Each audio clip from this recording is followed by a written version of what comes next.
And good evening. Sorry, starting off on an interesting note. Good evening, my lovely Lost Tales, and welcome back to the Blue Rose Respite for my soothing Sunday stream. I hope you're all doing well tonight. It's the end of another weekend, and we are here for some more of When the Night Comes. I love this game so very much, and I am very, very excited to see what lies ahead with all of you this evening. Thank you so much for joining me tonight, and a big thank you to the Broken Pancreas for your 4-month resub. I really appreciate it. 4 full months now. Thank you so much. You're amazing, and welcome back. I think it's been a while. It's good to have you back. And thanks for the stretch check, Hayden. And a hydrate check.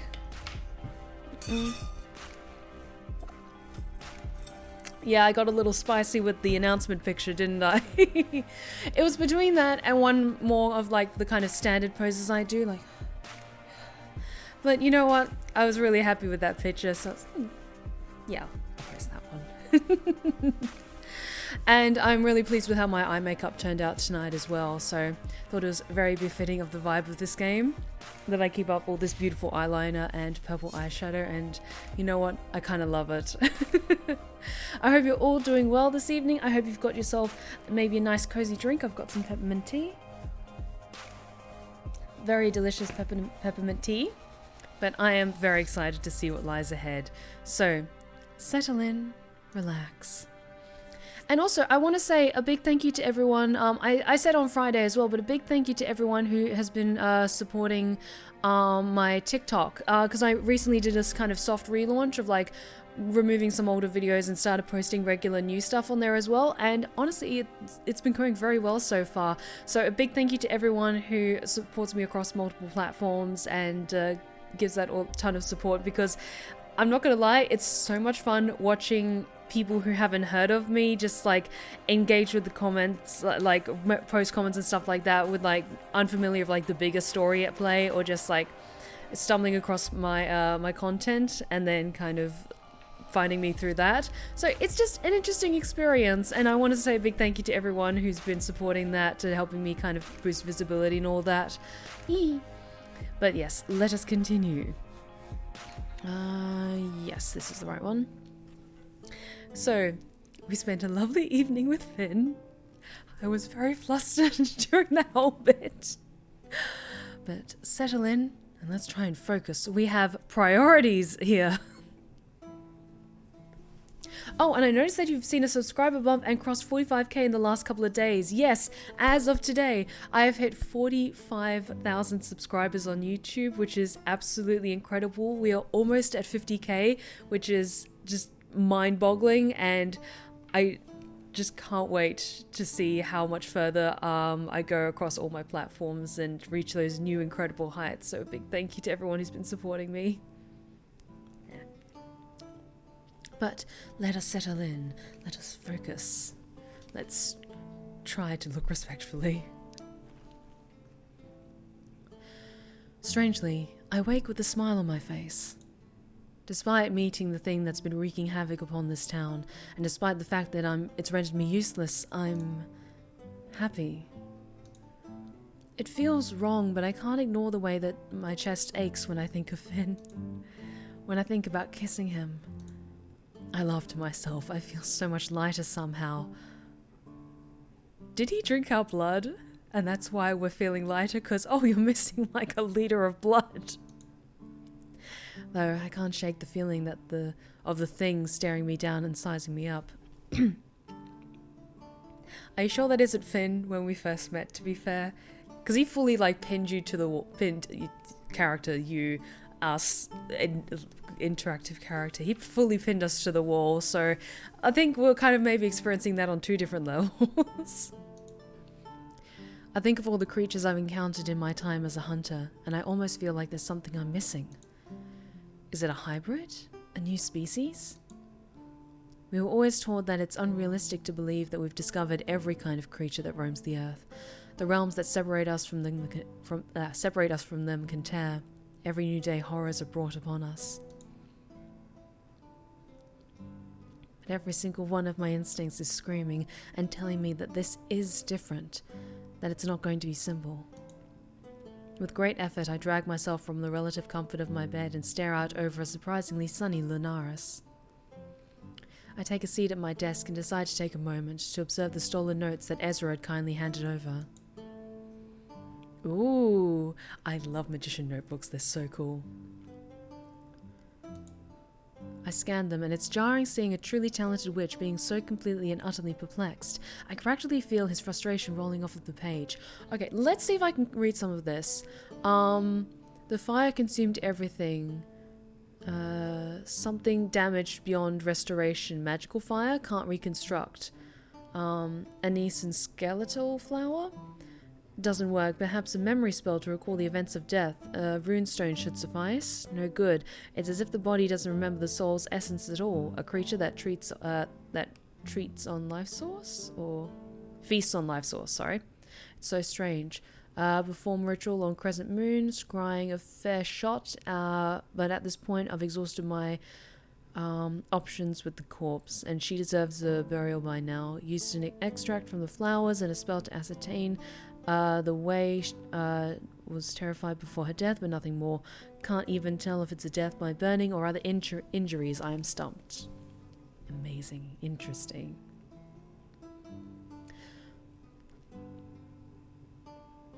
Oh, muscles damaged beyond restoration. Fair enough. Yep, I could see that. Live fire consumed everything. Muscles damaged beyond restoration. Magical fire, can't reconstruct. Anise and skeletal flower, doesn't work. Perhaps a memory spell to recall the events of death. A runestone should suffice. I know I just read this. But I'll read it again. No good. It's as if the body doesn't remember the soul's essence at all. A creature that feeds on life source? Perform ritual on Crescent moon. Scrying's a far shot, but at this point I've exhausted my options with the corpse, and she deserves a burial by now. Used an extract from the flower and a spell to ascertain she was well terrified before her death, but nothing more. Can't even tell if it's death by burning or other injuries. Then, finally, the page torn where he's pressed so hard with his quill. I'm stumped. The complete lack of an intact body would have certainly made his job hard, but a witch of Ezra's skill can cast many spells to determine the cause of death, but all he encountered was failed spell after failed spell. I set them aside. I have no time today to delve any deeper. Now, it's time to write my report for last night. This should be interesting. I check the conveniently placed clock outside of August's office door and take a deep breath. Leroy the Burb, thank you so much for the follow. You are now one of my lovely lost tales, and you're welcome at the Blue Rose Respite anytime. And guys, we are only 8 followers away from unlocking some fun new emotes for you guys to have fun with. I'm not gonna lie, they look amazing, so I'm very excited to make them available once we reach 1,800 followers. So keep that in mind. As I raise my fist to knock, I hear a crash. I forgo knocking, pushing the door open to rush inside and check that everything is okay. I scan the room, seeing no August, but then I see a pair of feet sticking out from behind the desk, then hear a string of muttered curses in a language I don't recognize. August? They pop up. Their hair is a mess and they have dark, dark bags under their eyes. Stephanie, is it 9 already? I nod, clocking that their clothes are wrinkled, which is odd. Very odd. Wait, did you sleep here? They let out a quick, sharp burst of laughter that seems suspiciously nervous. Did I fall asleep in my office? Don't be preposterous. I can kind of smell a faint whiff of bullshit. I stare them down, unconvinced. August. They cover their mouth with their hand, coughing quietly. Yep. Yes, I did. I had a lot on my mind. I nod in understanding, itching to tell them about my encounter, but almost not wanting to burden them with yet another thing. There was a little incident last night, in the woods. An incident, you say? Come, sit. I take a deep breath and follow them to their desk. I believe I encountered the creature. The creature? As in, the creature? Yes. Their pale skin gets lighter somehow, and they take a deep, shuddering breath. are you okay? And how are you okay, if so? Some of our best hunters have perished by its hand. Well, about that. I settle in the comfortable chair opposite them. My mind is reeling and I think about how the hell I'm going to explain this. Firstly, don't think I'm crazy, okay? Okay. They don't seem convinced, but I continue regardless. James has been communicating with me somehow. It's like I can hear him, feel him, as if he's right beside me. Their expression remains neutral, their perfectly arched brow raised high. I assume that their silence means that they wish for me to continue. It's happened a few times, the most recent being last night. I'm pretty sure he's the reason I'm sitting here now, right now. He snapped me out of whatever thrall that thing had me under. They process what I've just said with an unreadable expression, and I await with bated breath, unable to get a read on their aura. Are they going to laugh in my face? Tell me I'm insane? I see. Well, I'm glad that he decided to help you, Stephanie. To think what might have become of you had he not, I'd rather not imagine. I pause, my mouth agape. I'm perplexed. Not even a flinch? You seem rather calm. I expected. They raise their hand. A lot of things that happen in our world are out of the ordinary, and we can't possibly explain every unusual occurrence. Ghosts are certainly not the strangest thing we deal with. There have been many recorded cases of people claiming they've been contacted by the dead. If Hunter Lane has somehow managed to communicate with you, then so be it. We can question it and attempt to understand it if you wish, but... I consider that statement, deciding that yet another thing to add to the list would be a hindrance to us all. That won't be necessary. You felt fine during all of this? Nothing ails you when you experience this connection. I grimace and August notices. You do well to tell me, Hunter. I've been getting headaches, pretty intense ones. There's a lingering ache in my temple almost constantly, and it flares up whenever he's near. They press their fingers to their lips, looking at me thoughtfully. Then they rise from their chair, walking to stand over me, wiggling their fingers in my direction. May I? Go ahead. If you don't mind. I nod, trusting them to do what they have to do. Just close your eyes. It won't hurt. I oblige and feel a distinct crackle in the air, the smell of ozone thicken my nostrils. The hairs on the back of my neck and arms stand, and I dare a peek at my enforcer. He's my enforcer, is he? Their eyes are closed too, their hands hovering carefully above my head and glowing a vibrant aquamarine. Closed?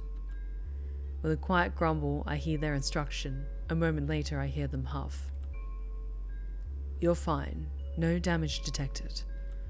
I open my eyes, watching them sit back against the desk. Thank you, August.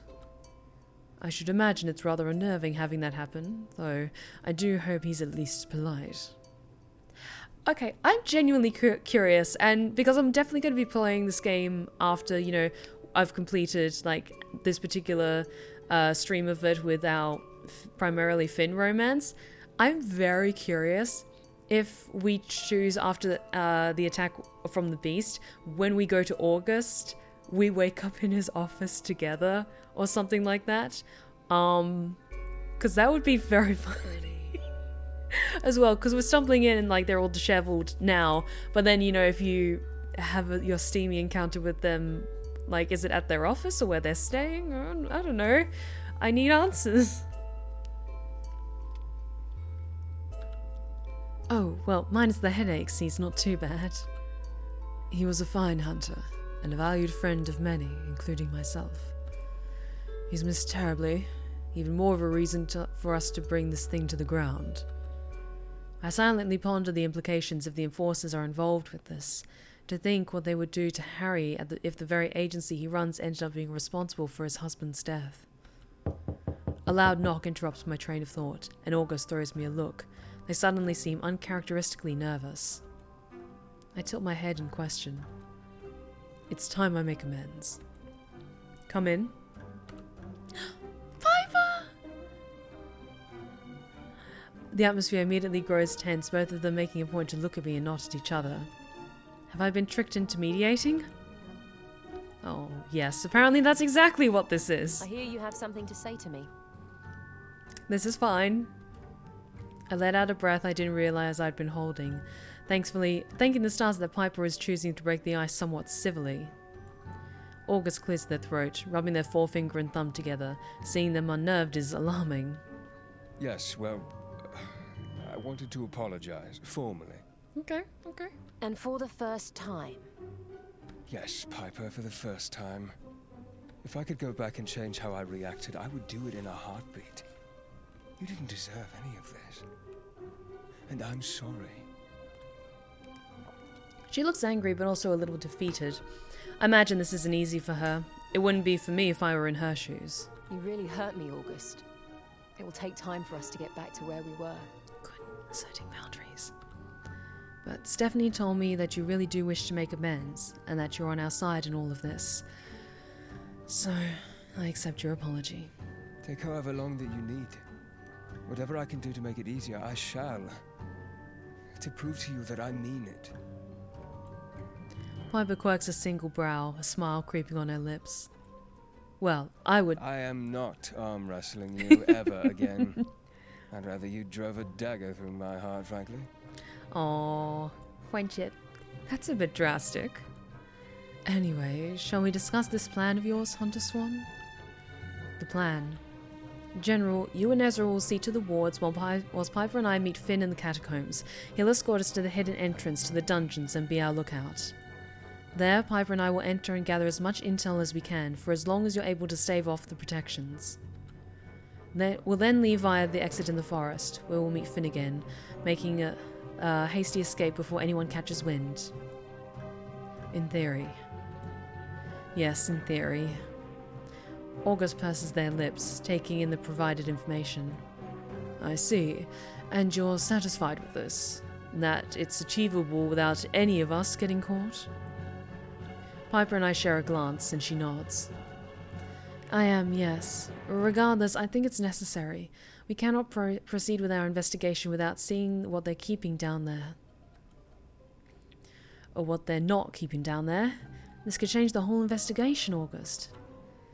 Very well. I trust you, both of you. I guess the next thing for us to do is visit the witch, then. Piper tilts her head at them, her eyes wide, and August sighs deeply. Sorry, Ezra. Well done, you're getting there. Just try without the attitude next time, yeah? I'll wait for you at the entrance to the Casimir end of the catacombs come nightfall. Be careful, Merriman. I know you're capable, but be on your guard. Piper offers them a small smile, and it seems genuine for the very first time. Always am, General.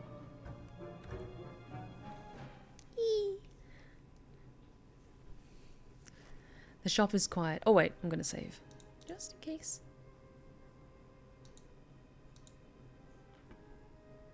Five Apology Tour Part 2. Wow, that's fitting. The shop is quiet, much like August, as they stand stoically by my side. I spared them a glance, watching how they smooth their freshly pressed, clean outfit. Don't be nervous. Ezra doesn't bite. Don't get sassy with me. But I love being sassy. I'm a mischievous little beast sometimes. I laugh at their non-threatening tone, and Ezra appears from the back room. Oh, good morning. August stares, almost as if they're paralyzed, and Ezra suddenly flicks his gaze to me, a singular eyebrow slowly rising in question. General, didn't you want to speak to Ezra? I contemplate my next move and decide to take my life in my hands, nudging August forward with a gentle hand. Rather than tearing my arm clean from my body, they simply throw me a glare and put themselves to rights as they come to stand in front of the young witch. Ezra, it's time I apologize to you. Oh? The shock on Ezra's face is evident, but he quickly recovers. Gus, you don't have... Yes, I do. I do. In the interest of not being here explaining all day, I'll keep it short. I should have never left Argyria the way I did. Or at least without giving you an explanation. I owed you that, and I'm sorry I was too caught up in my own issues to bother. And I certainly shouldn't have treated you the way I did towards the end of your time under my tuition, nor the time in which we've coexisted here. You know what Oberon and Lady Atalia were like. They always made comments about how you were surpassing me, and how disappointed they were. That's because you taught me. I'm powerful because of you. I wouldn't be half the witch I am today if it wasn't for you. I continued my studies long after you left, all from your books. Healing. There's so much healing happening today. August looks like they don't quite know what to say. Color rises in their cheeks and they quickly avert their gaze as Ezra continues. Your skills remain unparalleled, and your parents were fools not to see that. Oh. I still look up to you and could still learn from you. Babies. My healing is still something to be desired. Well, you can't be good at everything. They share a smile and August looks like a different person. They stand a little taller, like a huge weight has been lifted. Making amends suits them. I accept your apology. I should never have blamed you for the insecurities my parents planted in my head. I can't take back what happened, but we can move forward. Yes, we can. We can. We will.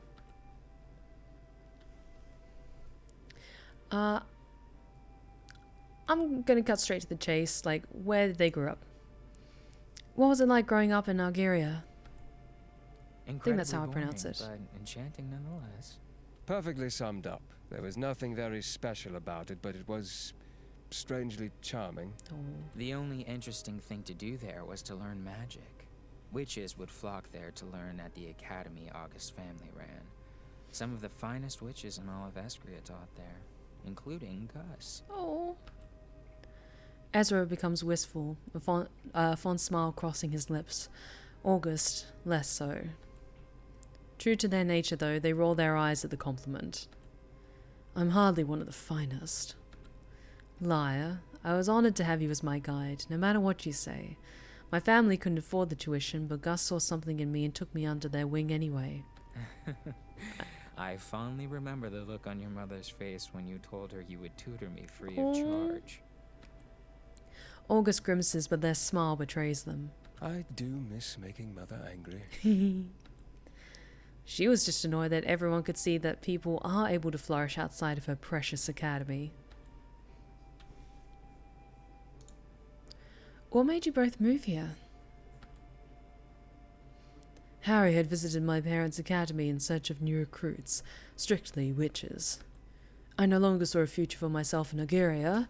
My parents had all but disowned me, and it felt good to be needed.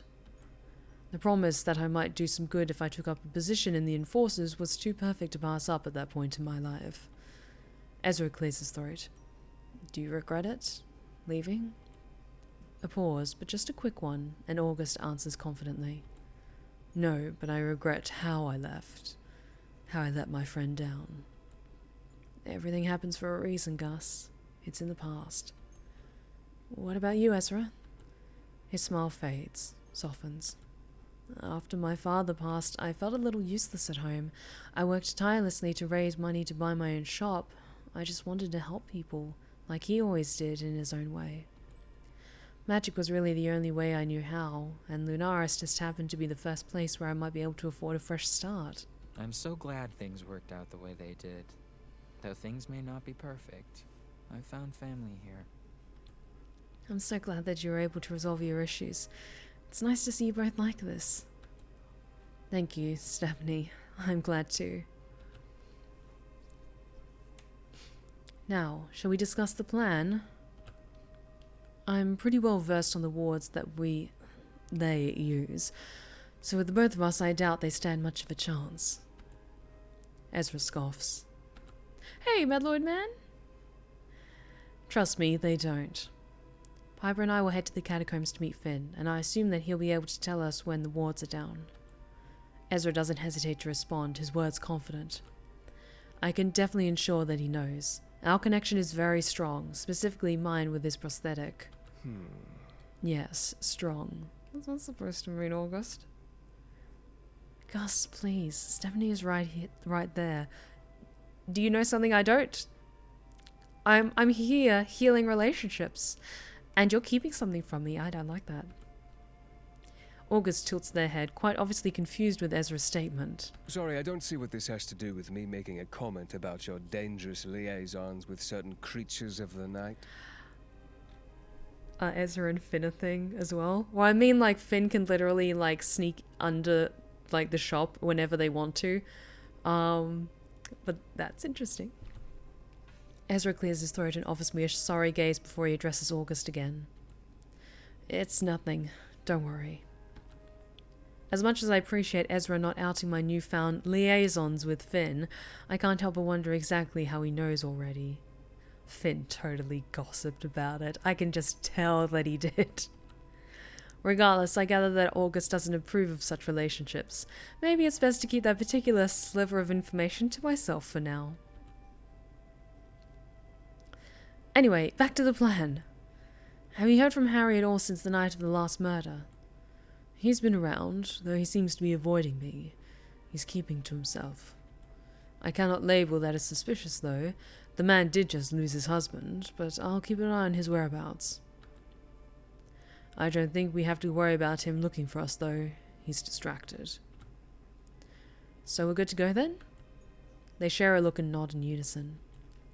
I'd better get going, then. I need to get my armor and weapons from the wolf. Ezra hands August a crumpled piece of parchment, and they nod once, getting to work gathering whatever ingredients Ezra has written down. I know you don't need me to tell you, but be safe. Let us know you're okay as soon as you can. I'll try my best. I will. Tread carefully. Don't let them catch you, I have faith in you. Thank you. Yes, General. Thank you. We got this, guys.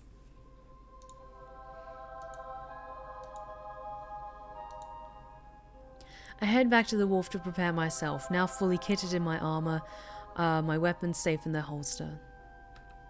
I begin to slowly make my way towards the main entrance to the catacombs. The air is chilly and the sun is already low in the sky.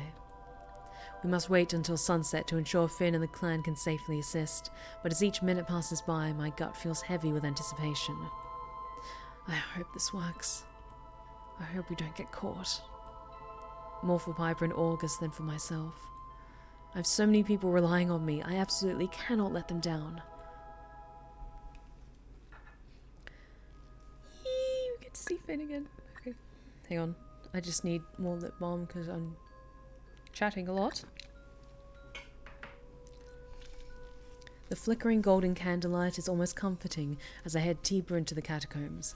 I know I'm safe here now that I'm aware it's only Finn's clan that lingers, but there's something about being down here that has my guard up. I smile to myself, thinking that the scariest thing that might actually jump out at me would probably be Raven. I turn the corner and find the place where Piper and I agreed to meet. There's no sign of her, but then I am a little early. With a deep sigh, I lean against the wall, listening to the steady drip, drip, drip of water upon the stone. Then, hi. Finn appears before me as out of thin air. Good evening. I can't stop the smile that blossoms when I look into those golden eyes. Finn. How's my favorite hunter? Did you miss me? No, I did. He crowds close, but he keeps his hands in his pockets. Maybe just a little. He shrugs, smirking. I'll take it. His gaze flickers to the side, then back to me. It would appear that Merriman is late? I shake my head, taking a step closer to him. I'm early, actually. There's that smirk again, and he removes his hands from his coat, flexing his fingers. Any particular reason? I want to roll my eyes, but I find myself infuriatingly fixated by him. I also love how the character that we're playing at, they're just so fed up with just like, they're not allowed to be hot. I have a job to do, and they're very attractive. They're not allowed to be that infuriatingly hot. I'm just fond of being on time. That's all. A quiet contemplative harmony seems unconvinced.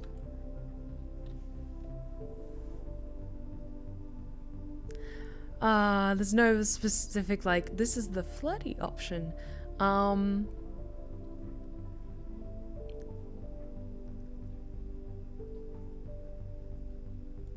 I could be a sarcastic little shit in either of these two options, but I'm kind of curious if, like, he reads my mind and then he picks up on something else.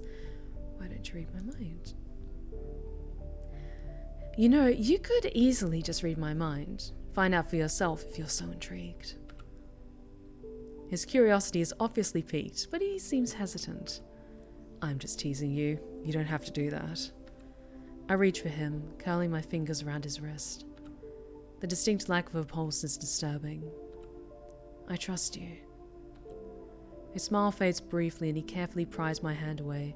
Then he reaches to curl a finger onto my chin, tilting my face until our gazes are fixed.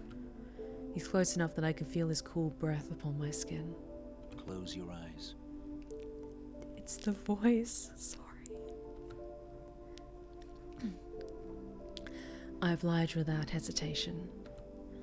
A quiet, gentle whisper of incoherent words fills my mind, and though I can't fathom what they're trying to say, they soothe me. It's like leaves rustling on a gust of wind, the ocean lapping at the shore, someone uttering gentle words of affirmation in my ear. Something calming, something that makes me feel safe and warm. Then, perfect clarity, and I know he's listening. I wanted to see you. I haven't stopped thinking about you. I smile, my eyes still closed. I hear a quiet chuckle and his touch trails along my jaw, his thumb running over my bottom lip. I haven't stopped thinking about you either. I need a minute. I can feel the hydrate checks coming, I just need a minute.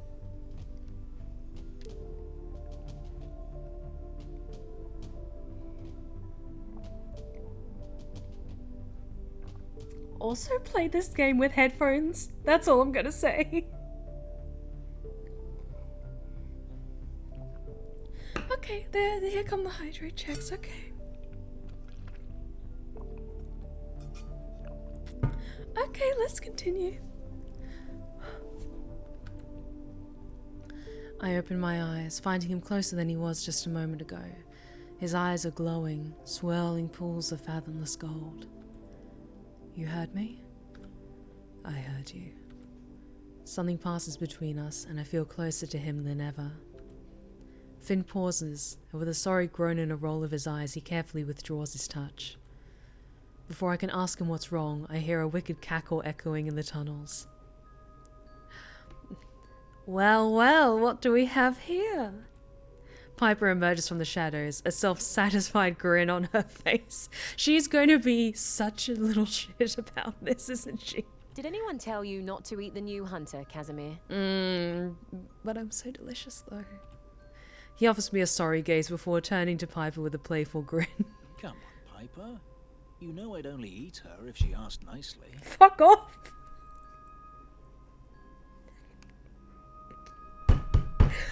Let's continue. Now it's her turn to roll her eyes, and the noise she makes is one of barely disguised disgust. It is a full Cassandra moment of, ugh. Disgusted. Momo! Oh no, Momo! Like, okay, we're about like 3 streams into this game, so we're kind of in the middle of the main story, just a heads up if you're thinking of playing this for yourself, but sweetie, this game gets me flustered.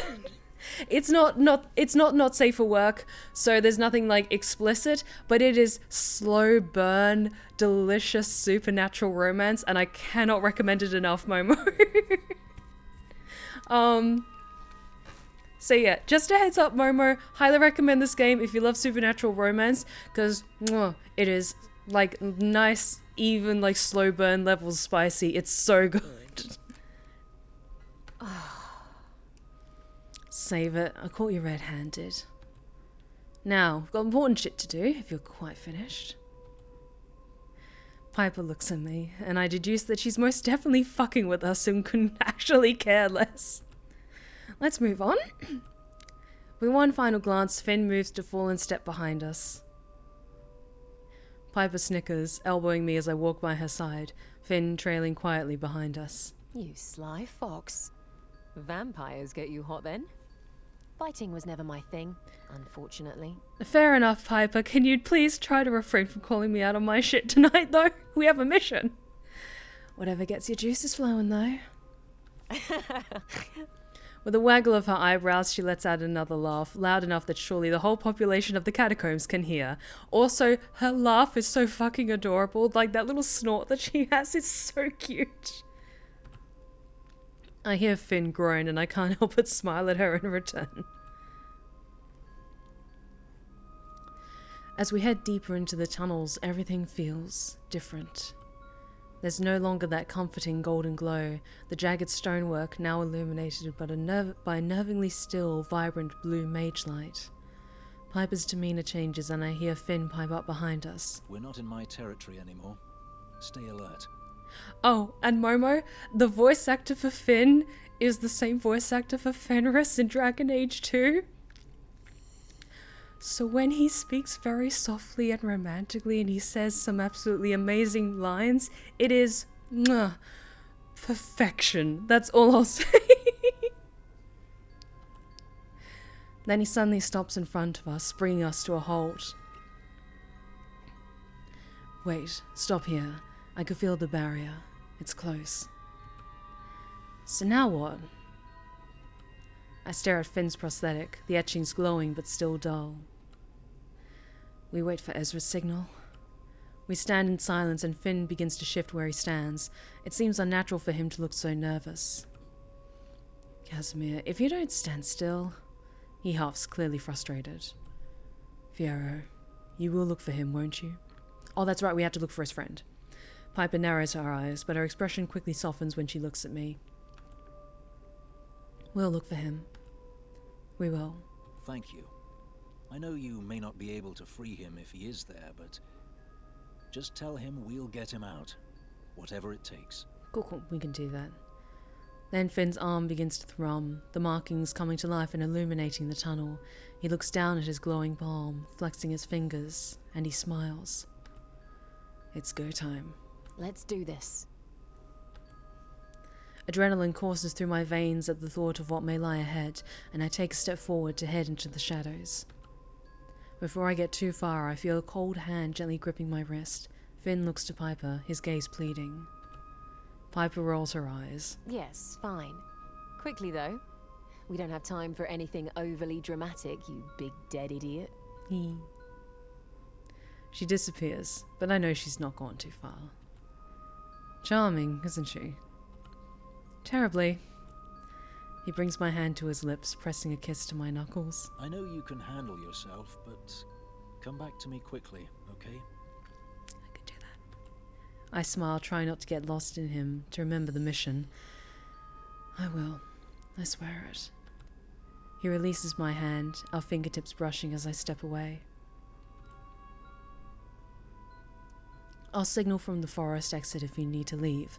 Stay alert. See you on the other side. I glance over my shoulder as I move to join Piper, but Finn is already gone. Surprisingly, or maybe not, the entrance to the dungeons remains unguarded, and that unnerving yet familiar blue mage light guides our way. Piper eagerly rushes towards the first empty cell, eyeing the small, frail, fey-like creature that's huddled in the corner.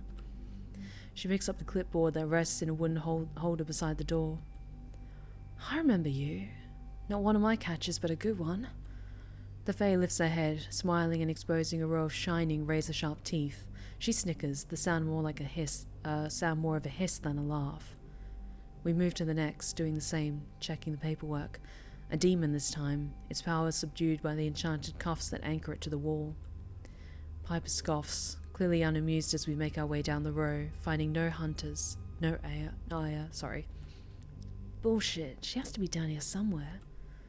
Eventually, after what feels like forever, we find a cell that piques Piper's interest. In the shrouded darkness, I see a single crimson eye staring back at us, and the figure cautiously approaches. He looks gaunt for a vampire, his clothes hanging off his slender frame, his cheeks drawn and cut far sharper than what the beauty of his immortality may have already afforded him. Piper searches forward, curling her fingers around the thick iron bars. Fiero, what have they done to you? Hi, Fiero. We're gonna get you out of here, okay? Fiero. Piper, what are you doing here? His voice is deep. I try and fail to get a read on his aura. Oh, you know, just taking a stroll. What do you bloody think? His bright gaze flicks to me and he shakes his head, his blank expression unchanging. You'll get no reading from me, Hunter. Then I remember, he's an empath, skilled in both masking his own emotions and reading others. I wonder just how powerful he is. Finn and the clan have been looking for you. He blinks, his movements groggy. I don't doubt that. Please, tell them not to try to break me out. I've no doubt that Finnegan will be dramatic when you tell him of my whereabouts. Of course he will. Piper grabs his notes, stutting loudly as she scans the page. Oh, Fiero. Unsanctioned feeding on an enforcer. Resisting arrest. You naughty boy. You know that's not true. They appear to have set me up quite beautifully. Why you? What happened? His stillness is unnerving after being around vampires like Finn. Vampires who do an excellent job at fooling you into thinking they're at least a little bit human. I sensed someone in a great deal of distress in the forest. I didn't want to rally the whole clan for something that was likely insignificant, so I managed to convince Finnegan to allow me to investigate alone. I discovered a wounded enforcer near the outskirts of town. They'd been bitten, probably by a wandering youngling by the look of the mess that had made of them. I tried to help, to assist them in getting back into town, but I quickly realized that the enforcers had me surrounded. They apprehended me, and I've been here ever since. Piper growls, roughly shoving the clipboard back in its holder. What the fuck are they doing? Harry struck a deal with your clan long ago, and you don't cause any trouble. If anything, you do a better job of keeping the town safe than most of the other hunters. Fiero blinks at her, his mouth twitching ever so slightly. No good deed goes unpunished, Piper. Okay, just gonna check that he's alright, they haven't done anything to him. I hate to think, but I have to ask. Have they hurt you at all? They have not beaten me, nor have they tried to, and I'm not interested in being a troublesome prisoner. I feel a but coming, but they have been taking my blood. You fucking what? That seems pretty important. Leading that would have been handy. His lips twitch as if he might be considering smiling. He rolls up his sleeves and his forearm is covered in angry bruises. I've never seen a vampire mark this easily, unless they've been starving you. He covers his arm, nodding. Yes. Piper's gaze is fixed firmly upon the ground, her brows furrowed. She's restless and agitated. I am too. What could they possibly want your blood for? I wish I knew. None of this makes sense. I have a suspicion, especially with his powers as an empath, but I'm going to wait for confirmation before saying anything. Ask about the other prisoners. Have you seen any humans being brought down here, specifically hunters? Excuse me. They kept the others far away from me, as you can see. He's right. There are at least 5 or 6 empty cells between him and the next occupied one. Though I might have sensed something. I assumed at first it was my hunger dulling my senses, but... His brow furrows. I'm confused about what species they are. Their scent is unnatural. Unusual how? It wasn't human, but it also wasn't something I'm familiar with either. No creature that I've ever come across, anyway. And I've lived long enough to know when something isn't right, when something is new. I look at Piper and she's doing everything she can to avoid eye contact. She's thinking about Aya. I can feel worry rolling off her in waves. Piper... I need to know if my friend is alive. Fiero offers her a sorry look, the most animated he's been thus far. I suspect that he can feel her pain and her anger. I wish I could offer some clarity, but I cannot. For all I know is that your enforcers aren't the honorable agency they claim to be. Something dangerous is afoot.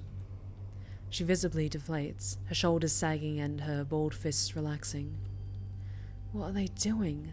I've dedicated my life to these people. So have you. I nod, a lump in my throat. I feel sick. Everything inside me is screaming, telling me this is all wrong. If Ira's been here, then there'll be a trace. There has to be. You're right. We should keep looking. I clutch the bars, getting closer to Fiero. I can't set him free right now, not when we don't know how much time we have, but I won't leave him here to wither and die. We'll get you out of here, soon. Somehow I don't doubt that, Hunter. Piper tugs at my sleeve. We may not have much time. Fiero quietly sinks back into the darkness of his cell, and I watch him settle upon the ground. It pains me to leave him, but I know he'll be okay. He survived Levi. He can survive this. We find the warden's desk and rifle through the drawers with haste, and Piper gasps as she sets her sight on a bundle of prisoner manifestos, the type that should be outside the cells. These are incomplete. Why are they tucked away in here? She reads them quickly, her eyes frantic as she scans the messy writing. I see her resisting the urge to crumble the parchment. She hands it to me and turns away, her hands in her hair. All of the other occupied cells had their paperwork neatly displayed outside, listed as their species, arrest date, offense, and an abundance of useless little details to keep the enforcers busy. But these two apparently hidden sheets that Piper has given me are different. General Aya Walker and General Azazel Ripley. Who is this Azazel? Piper turns to face me. The hunter that Alcar fought with. Oh, shit. And he's in a cell. They arrested him for getting attacked? I hate to say it for what feels like the trillionth time, but what the fuck? They checked Aya out of her cell last night. Him too. Fuck. But look. She points at the time scribble next to their names, and they're only a check out. They haven't come back? It's been over 24 hours. They haven't come back. Then a loud banging echoes from down the hallway, and Piper quickly snatches the manifest from my hands, shoving them into her shirt. Let's go. We move as fast as we can while staying cautious. Finn has signaled us for a reason, be it an enforcer guard approaching or the wards being recast. Either way, we need to get out of here.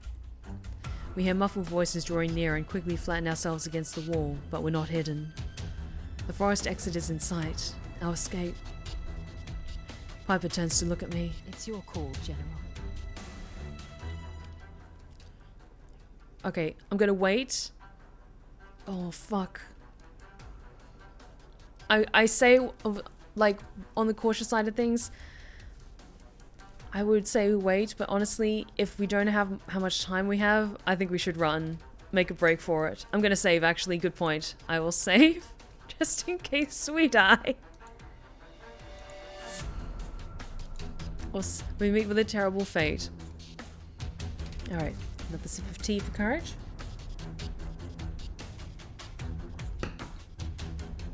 Alright, let's just try run, because we might not have the time. I see no other option. Time is ticking and we can't stand around and pray we don't get caught. We run for it, on my signal. Piper nods, staying focused on me. I close my eyes, shutting everything else out around me. I can hear them, two people seemingly not aware of our presence. Yet. Casual conversation, footsteps drawing nearer, but from the dungeon entrance, far away from us. I open my eyes and hold up my hand, signaling to advance. We run, pushing open the heavy door with ease. Cool, crisp air hits my face and I spot a tall figure waiting for us. Oh, thank goodness. You made it. He ushers us away from the door, pushing it closed as quietly as he can. Follow me. He leads us just a short distance away and into a small clearing where we can still see the surprisingly well-hidden dungeon exit. What did you find? Enough to tell us that who we truly cannot trust. Finn's mouth is set in a thin line and he nods, taking the hint not to pry further just yet. There are guards approaching. A routine perimeter search. You should head out. We should split up, just to be safe. I'll head home and get these hidden. She pats her pocket where the manifest is safely tucked away. Excuse me. Just what I've always wanted, being alone in these fucking woods again. The clan is scattered around the forest. If you see the creature, don't engage. Not after what happened to Stephanie. Piper nods, her face grim. Later. We're alone again, Finn. Did you plan this perchance?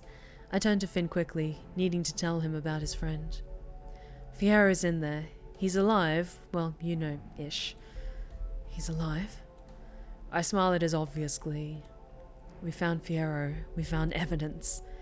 We got in and out without getting detected. Tonight was not wasted, and neither was it a complete disaster. Finn's smile is bright, and I sense mischief is afoot in the way he's looking at me, if the way he's looking at me is any indicator. I could kiss you. Please do. He pulls me into a tight embrace, lifting me with a startling ease. I slide down his broad form as he carefully releases me, my feet finding solid ground. I let my palms rest against his chest, getting lost in the way his eyes shine. He's happy, and in turn, so am I. You could? He opens his mouth to speak, but his expression quickly shifts. You need to go. Now. They're close. I'll distract them if needs be. You getting caught out here after papers going missing in there is not something we want them to put together. Head south. A friend is waiting for you. Didn't think we'd leave you out here all alone again, did you? A friend? Just go. The tone of his voice tells me I don't have time to question him. He's right too, I shouldn't be seen here, no matter how innocent it might look on the surface. I head south as instructed, hearing a rustling in the tree line. Alka! Hey. I stopped dead in my tracks at the sight of him, huffing. Hey yourself, so you're the friend then? I'm the friend, whatever that means. Come on, follow me, keep up. Alka keeps glancing over his shoulder at me as we move deeper into the forest, following a trail in the dirt so faint I could barely detect it. I almost want to tell him that he needn't be worried about me disappearing in a puff of smoke, but the weighty, grim silence in what I have just learned kills the comment in my chest. It takes some time for me to realize, but the boulder in the woods Alka eventually stops at has the outline of an opening to it. With a smirk thrown over his shoulder at me, he bends and presses his palm into the dirt. So this is where you've been hiding all this time? This is pretty new, but Omen started hanging around more. Sometimes he wanted to stay with me, wanted to give Ezra space, you know? So, I watch his shoulders rise and fall in a sharp, short shrug. Can't leave him out here in the cold, even if he doesn't feel it. Momo, that is indeed a very adorable half-lichen boy. He is so sassy and so mischievous, and he lives in the woods, and he is good, and he is a very good boy. Who deserves lots of head pats. Azora, hey Stephanie, I just wanted to say I'm a big fan. You have an amazing voice and keep up the wonderful work. I just can't get enough of Glasha, favorite ASMR tale ever. Thank you so much, Azora. That really does mean a lot. Thank you. Speaking of, he's down here with me. With a final grunt, Alka slides back, and what seems a patch of grass and dirt, the entrance is disguised impressively convincing. He reveals a narrow stone staircase leading down onto the earth. I come to stand next to him, peering into the abyss. Excuse me. Not that it is dark down there. I see the dim glow of a fire, and I can tell it's warmer down there than up here. Ezra's a miracle worker, huh? And Finn. You won't believe what a clan of vampires and a witch with a desire to nurture you at any given opportunity can do once they put their minds to it. And he's got a good voice too, Momo. He has a wonderful voice. With a smirk, he beckons me to go on ahead. I oblige and hear him slide the hatch door closed above our heads. It's not a very long descent, some 10-12 steps at most. I find myself standing in a circular, brightly but gently lit space, its stone walls partially hidden by curtains strewn about the place, softening the impression that it's, well, a cave. The strings of lights are clearly Ezra's idea. There are cushions and chairs on all sides of the room, though, and I have to wonder if Alcar broke into Piper's house to take some decor notes from her. I resolve to ask him later, as a familiar figure curled up and fuming on one of the couches draws my attention immediately. Hey, Omen! Stepney! Omen hops to his feet, dusting his hands off on his trousers. His movement sends a flutter of empty candy wrappers to the floor, causing him to flush bright red, turn and try to pick them up. Tiger Lily! I sincerely hope that you're doing well, or doing better. It sounds like you've been through so much stuff, so chat, can we get some hugs and good vibes for Tiger Lily T? Because they absolutely deserve it. I really hope you're feeling better soon, sweetie. Get plenty of rest, okay? Alcar snorts and he comes to sit down next to Omen. Well, next to where Omen just vacated. He waves a careless hand. Worry about them later. Or maybe you can do that burn trick, right? Oh, Omen gives me a nervous look. Then his face relaxes and he smiles. The wrappers catch fire with barely a flicker of his power and burn to nothing. It's the first display of his power Omen has shown me, and as he sits back down and picks up a cushion to hug, I think he's more relaxed than he's ever been. Alcar gives him a pat on the back and grins, gesturing towards me. See? It's alright. Yes, of course. Omen turns and regards me for a moment. Then he smiles, shy but soft and relieved. I find myself feeling the same, whether or not I can move my facial muscles to mirror his. Glad to see you here. I was getting worried. I can see the surprise on his face before he laughs it away, covering his mouth with the back of one hand. I appreciate your concern, but given everything, maybe I should be the one worrying. I was, actually, but... Omen glances to the side, sheepish. Behind him, Alcar is mouthing something.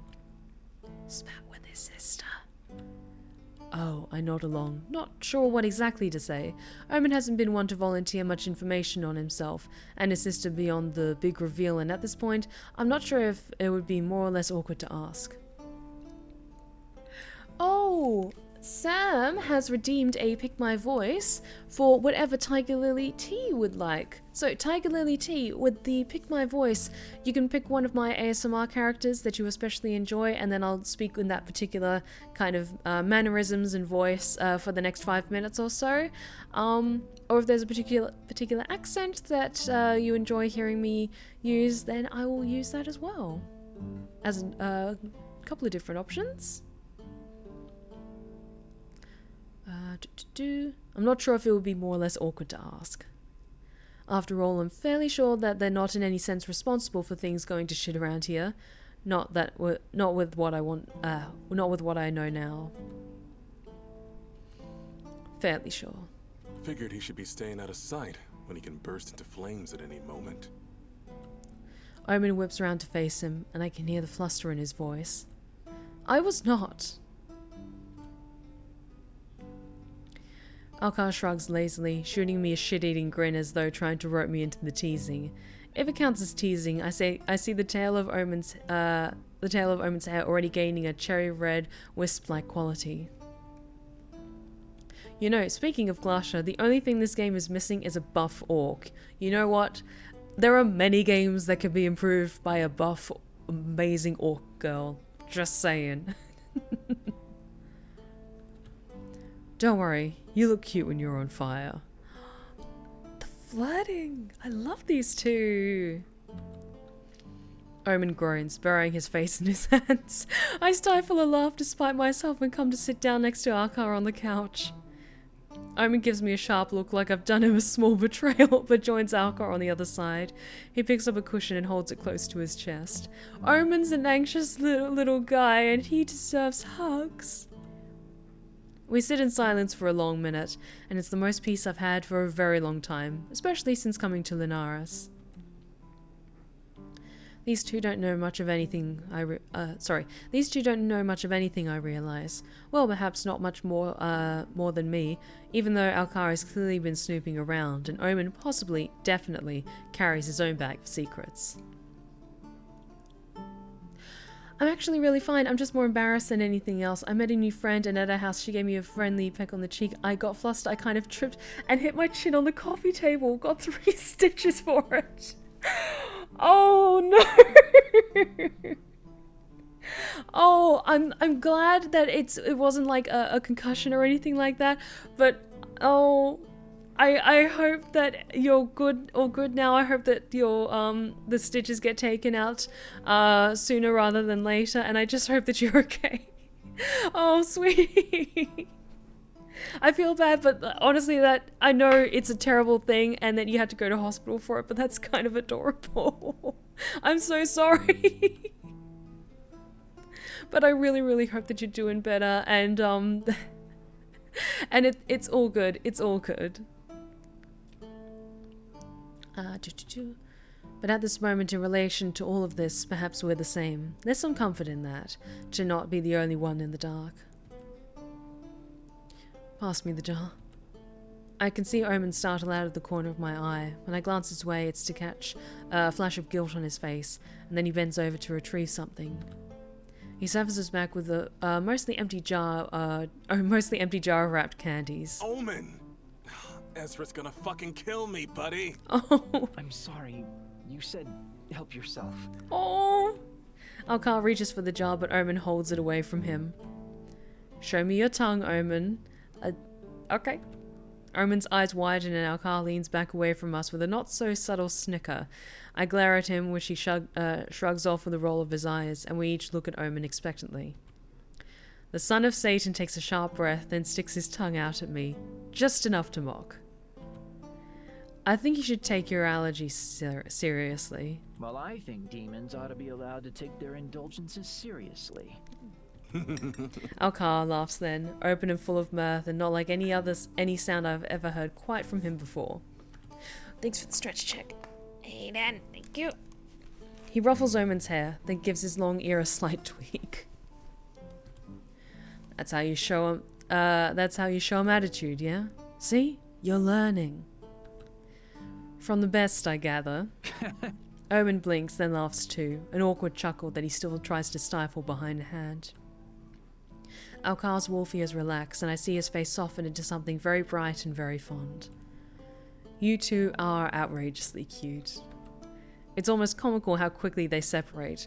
Omen almost hops off the edge of the couch with the speed of his retreat, his face and hair turn bright red. While he sputters something incoherent, Alcar leans away from me like I've just insulted his entire family. Interesting. They are very cute together, actually. Never say that again. I can't help but grin at how empathically he says it. Can't handle a bit of truth, can you? No. We're friends. Friendship. Okay, sure. He nods vigorously, mostly to himself, I think, and clutches the cushion closer to his chest, his eyes looking everywhere but at me. Alcar's head whips around at the speed of light, his wolf ears flattening into his soft hair. Oh my god, he's blushing so fucking hard. Whatever expression is on his face that I can't see makes Omen pause. He stares back, jaw slack. La Yequa Sa Sena? Then he covers his face with the pillow to muffle the rest of whatever that was. Alcar turns back to him, expression grim. Now look what you've done. He's fucking steaming. Omen smacks Alcar's knee, hard, at which point I decide, and the two of them ought to be grateful for my graciousness, that perhaps it's safe and time to leave. Chuckling, I rise from the couch and take a step away, putting some good, much-needed distance between the pair and the mess they're quickly falling apart in. Alright, you two win. Alcar gives me a narrow-eyed look. Interestingly enough, I see his fluffy tail curl around Omen, almost protectively, and Omen's own tail wraps around the fur, twisting in. Coincidence? I don't think so. I love that our internal monologue is so sassy. Just like, no, I love this. I love this so much. But saying so might get a half lichen at my throat. At least I gather as much from the way Alkar's shoulders are tense, so I keep my mouth shut. Likely he would do me no harm, but even so. Besides, staying right here affords me the best view of this mess. I cross my arms, fighting the amusement down. Of all the revelations in this town, this is the most welcome one yet. I'd better head out then. Shame, but stay safe and all that. Not that you need that Chad, big and strong as you are. I am a fearsome thing indeed. Good night. Alkar glowers at me, but I distinctly hear no further protest from him. I head straight for the shop when I leave the forest without incident, remembering my promise to Ezra and August that I let them know I was safe. I push the door open and spot Ezra and Finn in a somewhat heated debate. They both straighten up when they see me, Finn apparently too distracted to anticipate my arrival. His eyes are wide for a moment before he settles back into that implacable stillness. Excuse me? Oh, you're back. We were getting worried. Okay, I'm just gonna save because we have a change of scenery. He steps towards me, leaving Finn where he's apparently stuck in place. Finn said you found Fierro. I'm so relieved. Yes, Fierro's alive. We should get him out of there soon if we can. They aren't exactly treating him with kindness. I look at Finn, anticipating an outburst. It'll be justified. They've been taking his blood and starving him. What for? What could they possibly need with his blood? I see a hint of black flicker in the whites of his eyes, the first time his poised facade has wavered around me, a glimpse of the creature that lingers within him. I go to him, laying my hand upon his. It works, calming whatever threatens to surface. Sorry. Ezra looks away, giving us a moment of privacy. He turns his hand in mine, our fingers brushing before he withdraws his touch. It's okay. We'll get him back. Ezra returns his attention to us, a concerned friend. All Finn can do is avert his gaze, almost defiantly. It doesn't go unnoticed by me. There's a clear and unusual tension between them tonight, something I can't quite place. I seem to be collecting secrets quite efficiently lately, so it can't hurt to try and pry another, and maybe help diffuse whatever this is. Are you two okay? Finn almost looks straight through me. Ezra's eyes widen, but he recovers quickly, his smile strangely earnest. What do you mean? Excuse me. I don't mean to interfere, but you both seem so tense. Is something wrong? We just had a little disagreement. It happens, especially with all of this going on. Fair point. Ezra's gaze snaps to Finn, eye contact fixing and holding before Finn exhales sharply, apparently willing to be a little more open than the witch. With everything that has happened, I made the decision that I would be more mindful and keep my distance from Ezra. Him being seen with me made the enforcers make his life a living hell, which he will vigorously deny. Oh. Ezra opens his mouth to protest, but Finn pointedly continues. He softens then, a fond look in his eyes as his gaze flicks between us. You cannot live your life without them breathing down your neck. I know what they do to people who they feel threatened by, or who they'd like to use as a scapegoat. Look at Fierro. You hold knowledge from working with them. They're afraid of you. I refuse to stand by and let those I care about get hurt. I've had enough, and if staying away helps them get off your back, helps protect you, then so be it. I love you, Finn. We're stronger together, though. I see a flaw in his logic, however thoughtful his explanation might seem. Don't you think you're stronger together? We're all stronger, that we're all stronger together? I know he means well, but from being in Lunaris and being around this weird and wonderful little family I've joined, I've come to see that strength really is better in numbers. Using logic, Yes. One downfall is using logic. I roll my eyes, hoping he sees my point. I understand where you're coming from with this, but in such a situation, don't you think it's better to take some risks? Being away from those you care about truly only does more harm than good. Your presence gives them strength, yet you face the consequences together. Finn, you're expecting to be everywhere and nowhere at once, and we're all taking risks here. Exactly. Please tell me you at least see how much better we are with you around, as part of this unit. He looks to the side, a brighter smile forming before he returns his gaze to us. I've lived a long time. I may just be a little overly cautious, but yes, I see.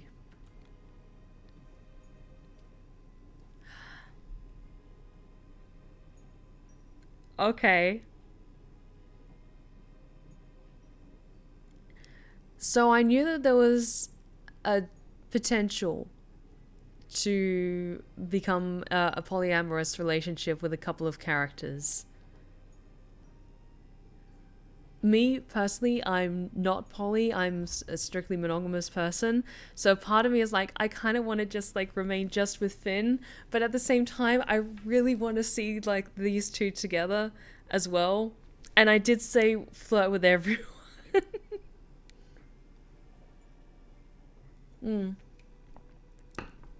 So, yes. Because Ezra is also very hot, and I want to see the just okay. Compose myself. I think then maybe like when I play this myself, I'll just like see where the path with Finn goes. But for this, for the sake of all of us having a good time, let's see where this takes us. Oh look, a hydrate check.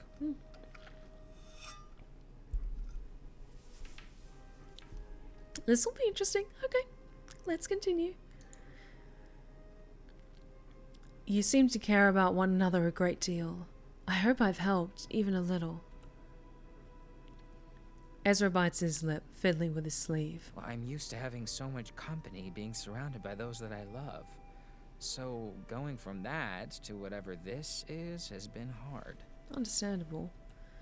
He looks at me, his fingers twitching at his side. I do care about both of you. I can't bear the thought of you paying dire consequences for being seen with me. But the thought of stepping back and letting it happen sickens me more. My fondness for you grows immeasurably. Thank you for helping me see, Stephanie. Thanks for the stretch check, Medloid man. Thank you. He looks at me, his fingers twitching at his side. Ezra looks at me, something flickering behind his pretty green eyes.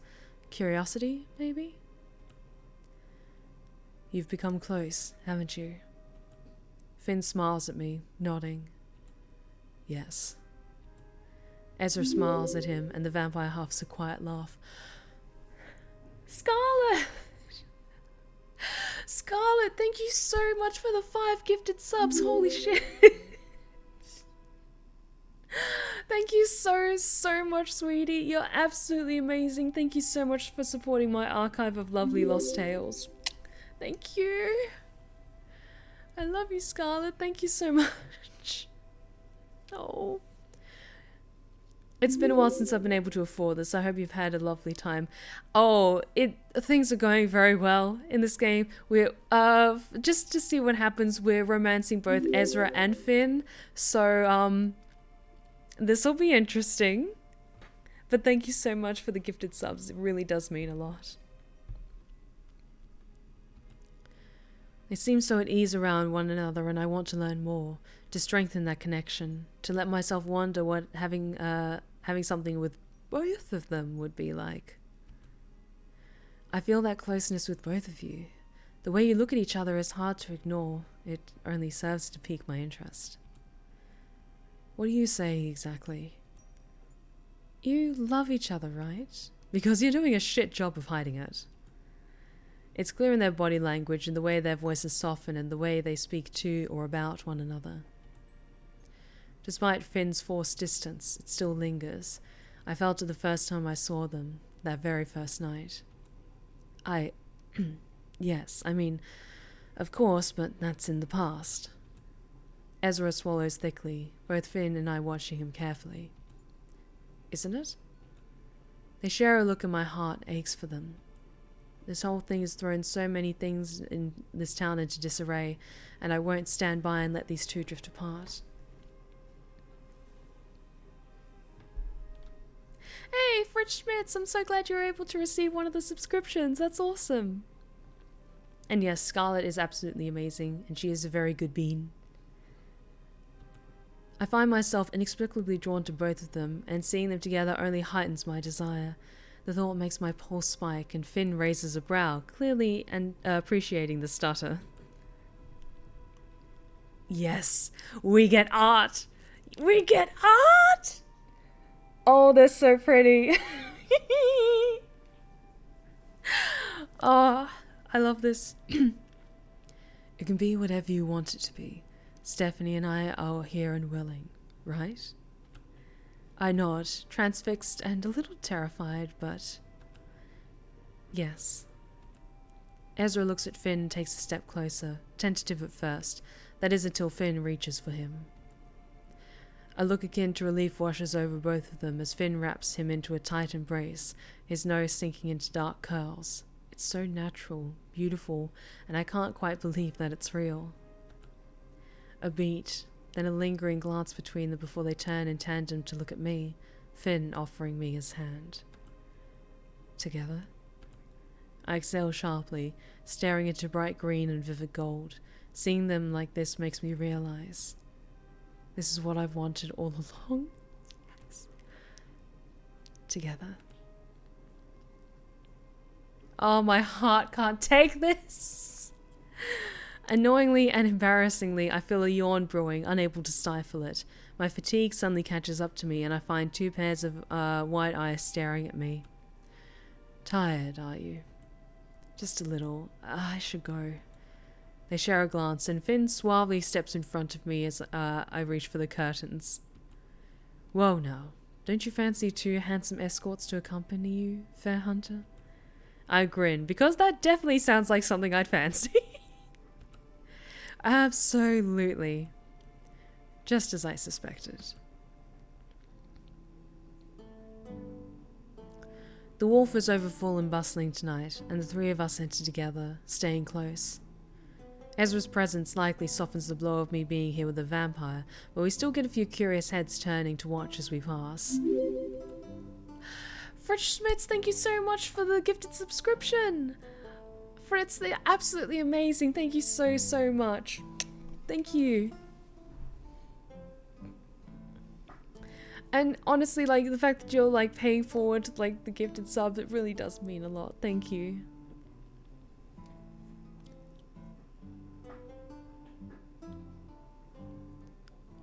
Finn eagerly heads straight for the bar, and Ezra rushes to catch up, grabbing us and tugging us to a stop. You need to rest and lay low. We should just head upstairs. Good plan, let's go do that. They both look at me, eerily in sync. Very well, let's go to my room. And then they napped. They slept and nothing happened. I breathe a sigh of relief as the door clicks shut behind us, and Ezra's eyes are curious as he takes in his surroundings. Finn, however, heads straight for the bed. He's a predictable man. Oh, Gussie, thank you so much for the follow. You are now one of my lovely lost tales. You are welcome at the Blue Rose Respite anytime. I hope you are enjoying yourself this evening. Thank you so much for joining us. He throws me a loaded glance over his shoulder as he runs his fingers over the top of the sheets.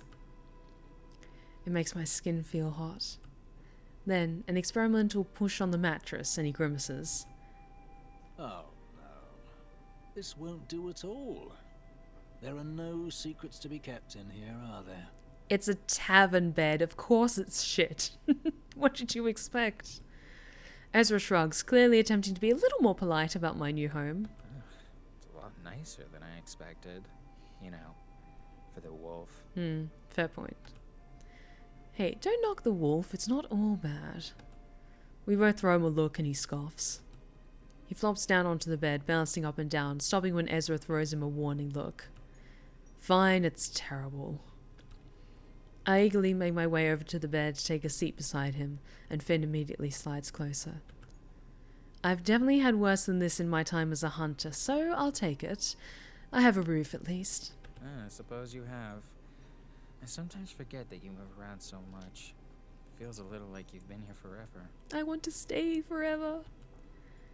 If you think this is bad, I once slept in a sea cave for the night back in... At the mention of said sea cave, Ezra looks like he's seen a ghost. Finn, not that one. I laugh, enjoying their quiet banter. I want to hear about the smelly sea cave. Excuse me. One for another time, maybe. Yes, you may need alcohol. Anyway, like I said, it really does feel like you've been here longer than you have. It does, doesn't it? Ezra finally joins us, sitting on my free side, and Finn watches us both with a fond look. With little thought, I reach for both of them and take their hands in mine. Hot and cold, perfect opposites. It helps that I have both of you. Though what you found tonight wasn't pleasant, I still feel like a weight has been lifted, like we're finally getting somewhere. I scoff, shifting closer to Ezra as Finn's arm winds around my waist.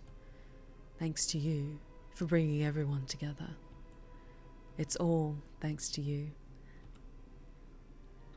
We sit in comfortable silence for a little while, nothing but the muted sound of laughter and glasses clinking coming from the tavern downstairs. Ezra rests his head upon my shoulder and Finn simply watches us, enjoying the sight of us together, our protector. I feel complete, like everything is falling into place. Then Ezra shifts beside me, and with a heavy sigh, we should leave you to get some rest. Plus, I really need to get the shop ready for tomorrow. He seems less than enthused about this prospect, as am I. Finn groans, just being a little more obvious with his distaste for Ezra's suggestion. Excuse me. Unless you want to stay here and succumb to the sun, I suggest you leave too. Kiss. The three of us reluctantly stand, and Finn immediately yanks me close for a tight hug, pressing his nose to the nape of my neck and nuzzling my soft skin. A noise rumbles deep in his chest, and I assume it's due to the fact that my pulses quickened exponentially. I clutch the fabric of the front of his coat tightly when he moves to pull away. Then I feel another, warmer pair of arms holding me from behind, and Ezra rests his chin upon my shoulder. I watch Finn smile down at him, the brightness of it sending my heart to its knees. Is it even possible to feel this happy? I never imagined we'd end up like this. I feel emboldened by their presence, their touch. How about one for the road? One of Finn's dark brows raises, and his smile is sinful. Ezra hums, turning his face to press a kiss to my throat. Then another. Then another. As if you ever need to ask. I've thought of nothing else. Yes. He cups my jaw with his iron palm, the etchings flickering brightly upon contact. His dark lashes flutter closed as he presses his cool lips to my warm. I get lost in his kiss with little hesitation, lost in the feeling of Ezra's lips trailing along my jaw. Finn tastes like peppermint, his thumbs brushing over my flushed cheeks, and he pulls away with a wicked grin. I turn to meet that bright emerald gaze as I find Ezra's lips with my own. I push my fingers into his thick curls, swallowing his quiet groan as tongue finds tongue. Yes. This game is so spicy, but I love it. But it's like slow burn romantic spicy. It's not fully explicit, it's just mwah. It's so good. When we part, Finn stares at us with a shit-eating grin, annoyingly handsome and far too smug. I could get used to this, you know. Behave, you. I bite my bottom lip, unconsciously chasing both of their touches as they move away. I think I've already gotten used to it. That helps, I suppose. I mourn their contact immediately, my lips still tingling, and I anticipate that feeling will linger until morning. Good night, fair hunter. If I could dream, they'd surely be consumed by thoughts of you. Sweet dreams.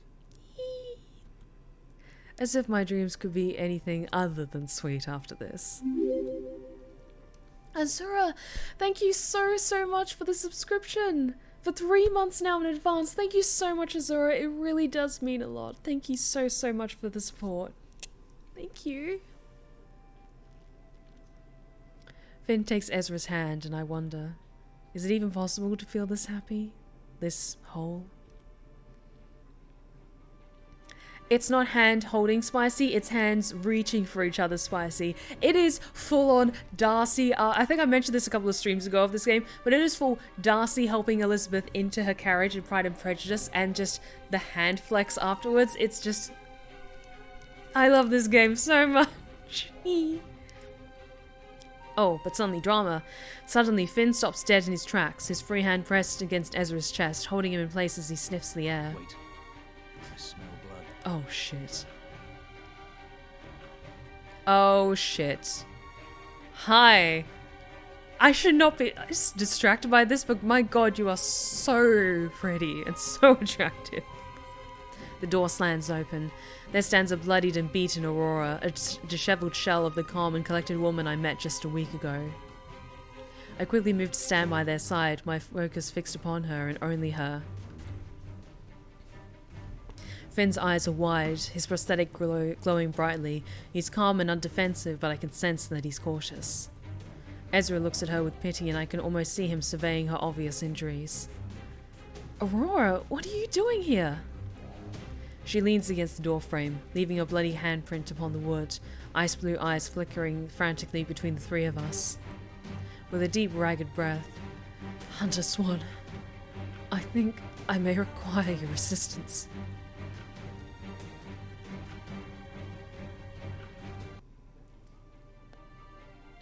Hunter Swan, I think I may require your assistance. I'm just going to save again quickly.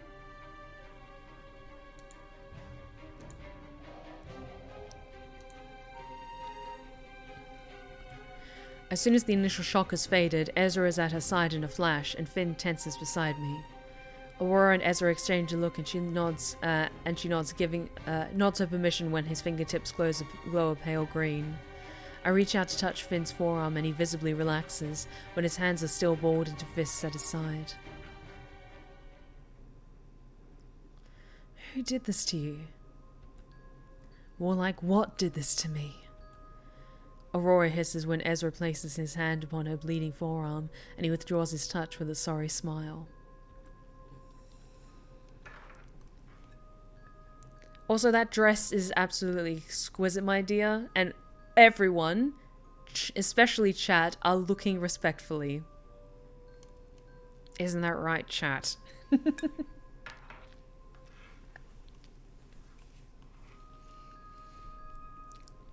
Apologies. She gently swats him away, not entirely ungrateful for his care. It's fine, it's just a scratch. Finn's nostrils flare as Ezra guides her towards the bed, helping her settle upon the mattress. We can't keep her here. If anyone calls the enforcers, you won't look too good tending to a bleeding cultist. Though she's in no position to be snarky, Aurora still manages to smirk at Finn's comment. Working against your precious puppet masters, are we? And both you and the witch are all tucked away in your quarters with a big, mean vampire of all things. You might be more interesting than I initially thought, Hunter Swan. Watch your tongue, Woodridge. Finn. Tell us what happened, Aurora. I encountered a little trouble on my evening walk. Finn snorts, earning another glare from Ezra. My lips twitch, but I manage to stifle my smile. Do you have a cold, vampire? No. Please, do continue. I ignore their little exchange, guessing that Finn knows a lot more about her than I care to find out. When you say trouble, a creature, the one that's been giving you hunters some actual work to do. Finn runs his iron hand over his face before stepping close to me. He takes me by the arm and leans in to press his lips to my ear. You really should take her elsewhere. I guarantee Willenheim will want to hear what horrible little things she's been up to. Very good point, actually. I look at Ezra and he nods, agreeing wholeheartedly with Finn, apparently. That would be wise. The last time I encountered it, it was receptive to my visit, but this time, not so much, as you can see. I was just trying to help it. Wait, the last time? She shrugs, uncaring, as if it's the most obvious thing in the world that she'd be comfortable around the thing that's been murdering my colleagues. Necrosette. When's the wedding? Finnegan. I nudge his side with my elbow at the exact same time that Ezra thwacks him on the back. I try very hard not to laugh, and Finn notices, which makes him far too smug. Stop that. I came here for assistance, not a show. Aurora hums quietly, apparently thinking about something that amuses her. You always have been weak for humans, haven't you, Casimir?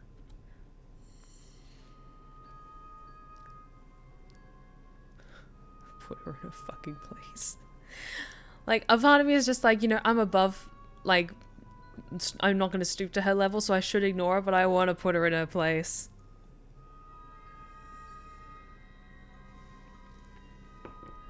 Okay, I'm going to save, and then I might be a little bit snarky.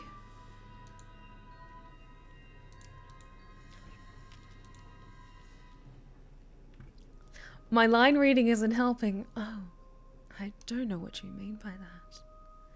I'm just doing what I do as a voice actress and narrating the lines as I imagine the characters to sound. That's all. Now to put her in her fucking place. Aurora's a little too familiar for my liking, especially after revealing what she just has. You know, I should arrest you for being in contempt of the agency. Consider your words before you next speak. She bristles, but she seems strangely impressed by my authoritative tone. Very well.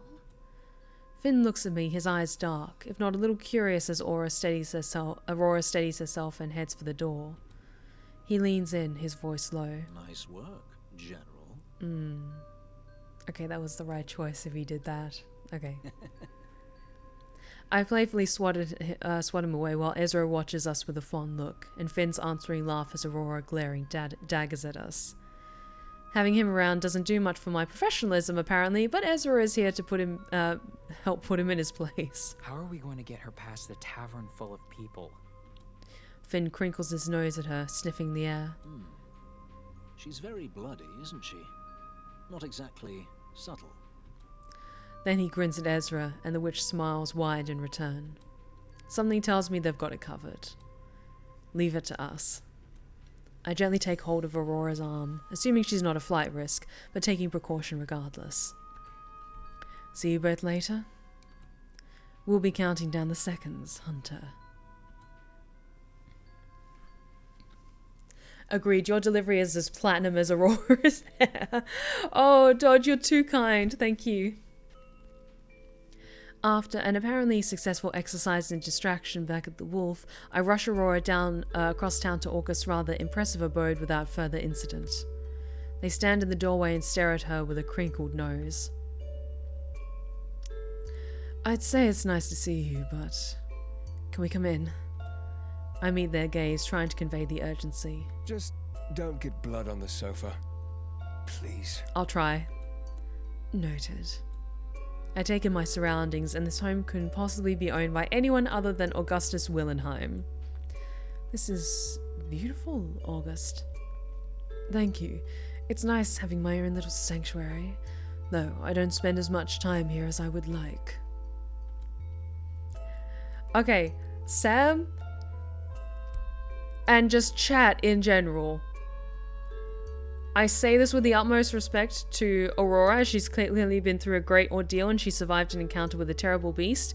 But what is it in fiction when it's a character that, you know, they're very attractive normally, but then when they either get beat up and especially bloodied, that just makes them like 1,000 times hotter. I'm looking at you, Kaz motherfucking Brecker from season 2 of Shadow and Bone. Just mwah. If you haven't been watching Shadow and Bone, you need to watch Shadow and Bone, because my heart, it's so good. Help.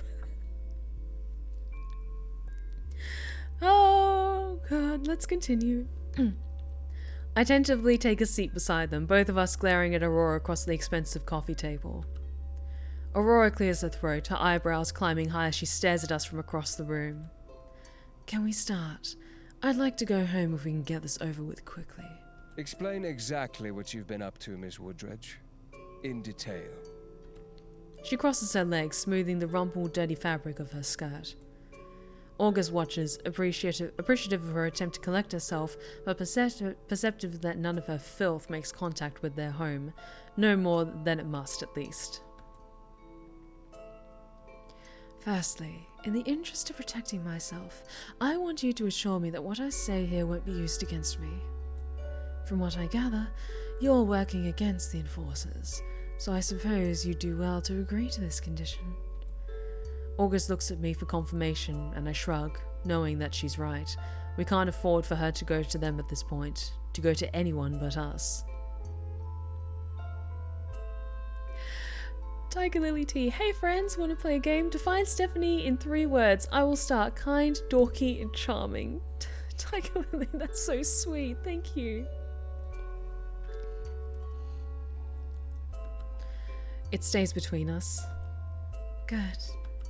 Now, I understand that you're aware that the level of creature activity has increased here in Lunaris as of late, Enforcer Willenheim. August nods. Yes, but Harry has done an excellent job in putting systems in place to ensure that we're on top of it. Okay, from Azura. Excited, Mimi, thinly composed. It's just this game that's kind of poking at my defenses. Usually I'm very composed. I like having that level of power and composure and resolve to everything that I do. It's just that this game ticks a lot of my boxes and I'm really enjoying it. The number of fatalities has significantly dropped in the last year, if that's what you're getting at. Aurora hums, contemplating their statement with a tilt of her head. Lunaris has the lowest mortality rate of any town in the whole of Askira until very recently. Did you know that? Stephanie is beautiful, eloquent, and also a simp, but she hides it well. I mean, you're not exactly wrong. I am just a woman of exquisite taste. They shift uncomfortably in their seat, avoiding eye contact with the both of us. She's playing a game, almost mocking August's obvious intelligence, I presume. Of course I was aware of that, yes. Don't you think it's awfully strange that all of a sudden one of the most peaceful areas would turn into an epicenter of creature activity? That one day they began descending upon us in droves, stronger and faster than before. Did no one in your agency investigate a potential cause? I look at them again, assessing their reaction. My interest is considerably piqued. Lunaris was never on my radar before I was called here. I only knew of its existence because of Harry and James's notoriety, so I certainly didn't know this. Askira is made up of cities and towns far larger than Lunaris, so for Aurora to claim that the sleepy little place is the hotspot for creature activity is beyond alarming. August? With a deep breath, August responds. I'm aware that there was an investigation, but that nothing was found. We chalked it up to the simple fact that we aren't doing a good enough job of eliminating the creatures as a country. Interesting. Composed, dedicated, and thirsty. I mean, some of those are correct. Delightful, elegant, and impressive. There we go. There we go. Can we add sensual? Yeah, definitely sensual. Honestly, all of those words are very fitting in one capacity or another. But I am very aware that, because when I'm speaking normally, I can kind of ease in and out of like using my voice to my advantage. But when I take the time and I really slow things down and I think about what I'm saying, I'm very aware of the power of my voice, but I try to always use my sensual voice wisely. That they are multiplying at a rate far quicker than we, and everyone else can effectively handle. Another quiet hum. I gather that she's simply testing them. Aurora knows a lot more than she's letting on, clearly, and it brings back a touch of her knowing resolve. With great power comes great responsibility. Very, very true, Momo. Very true. So why, in the last year, has that magically gotten better? Unless these recent murders began, Lunaris was relatively peaceful again, wouldn't you say? Not as peaceful as before, but an improvement was seen, yes. I'm no wiser than you, really, Enforcer, but I do know that the thing committing these murders is no ordinary creature. And I know that the method in which your precious leader has used to fix the problem is an unsavory one. But something isn't right here in Lunaris. Something is drawing them here, and whatever that something is, it's making them stronger. Ooh, all very good points. Okay, what happened last night? Tell us what happened last night. How did you find the creature?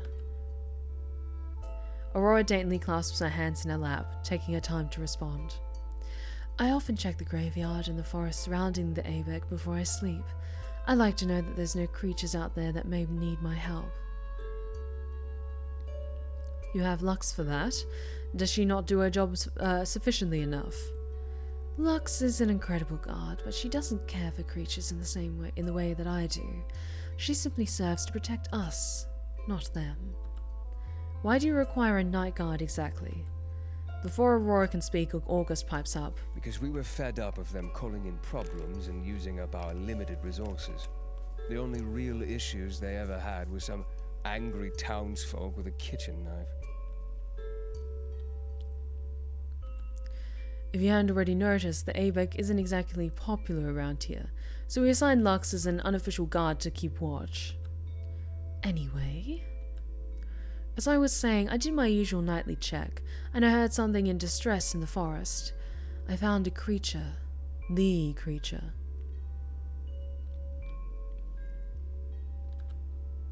A ghastly-looking thing, but it was crying. Crying? August lets out a tiny burst of laughter, quickly covering their mouth once the sound has escaped. I cannot explain, but that's what it sounded like. Hunched over against a tree trunk, clutching the bark, just wailing. I approached it. It simply ignored me and retreated into the forest. But she holds out her arm, the gashes deep and angry. As you can see, it wasn't so uninterested in me this time. It attacked me, pinned me to the ground. I only escaped because it heard something and scurried off. Shit. I look at August and they're pinching the bridge of their nose, their eyes closed.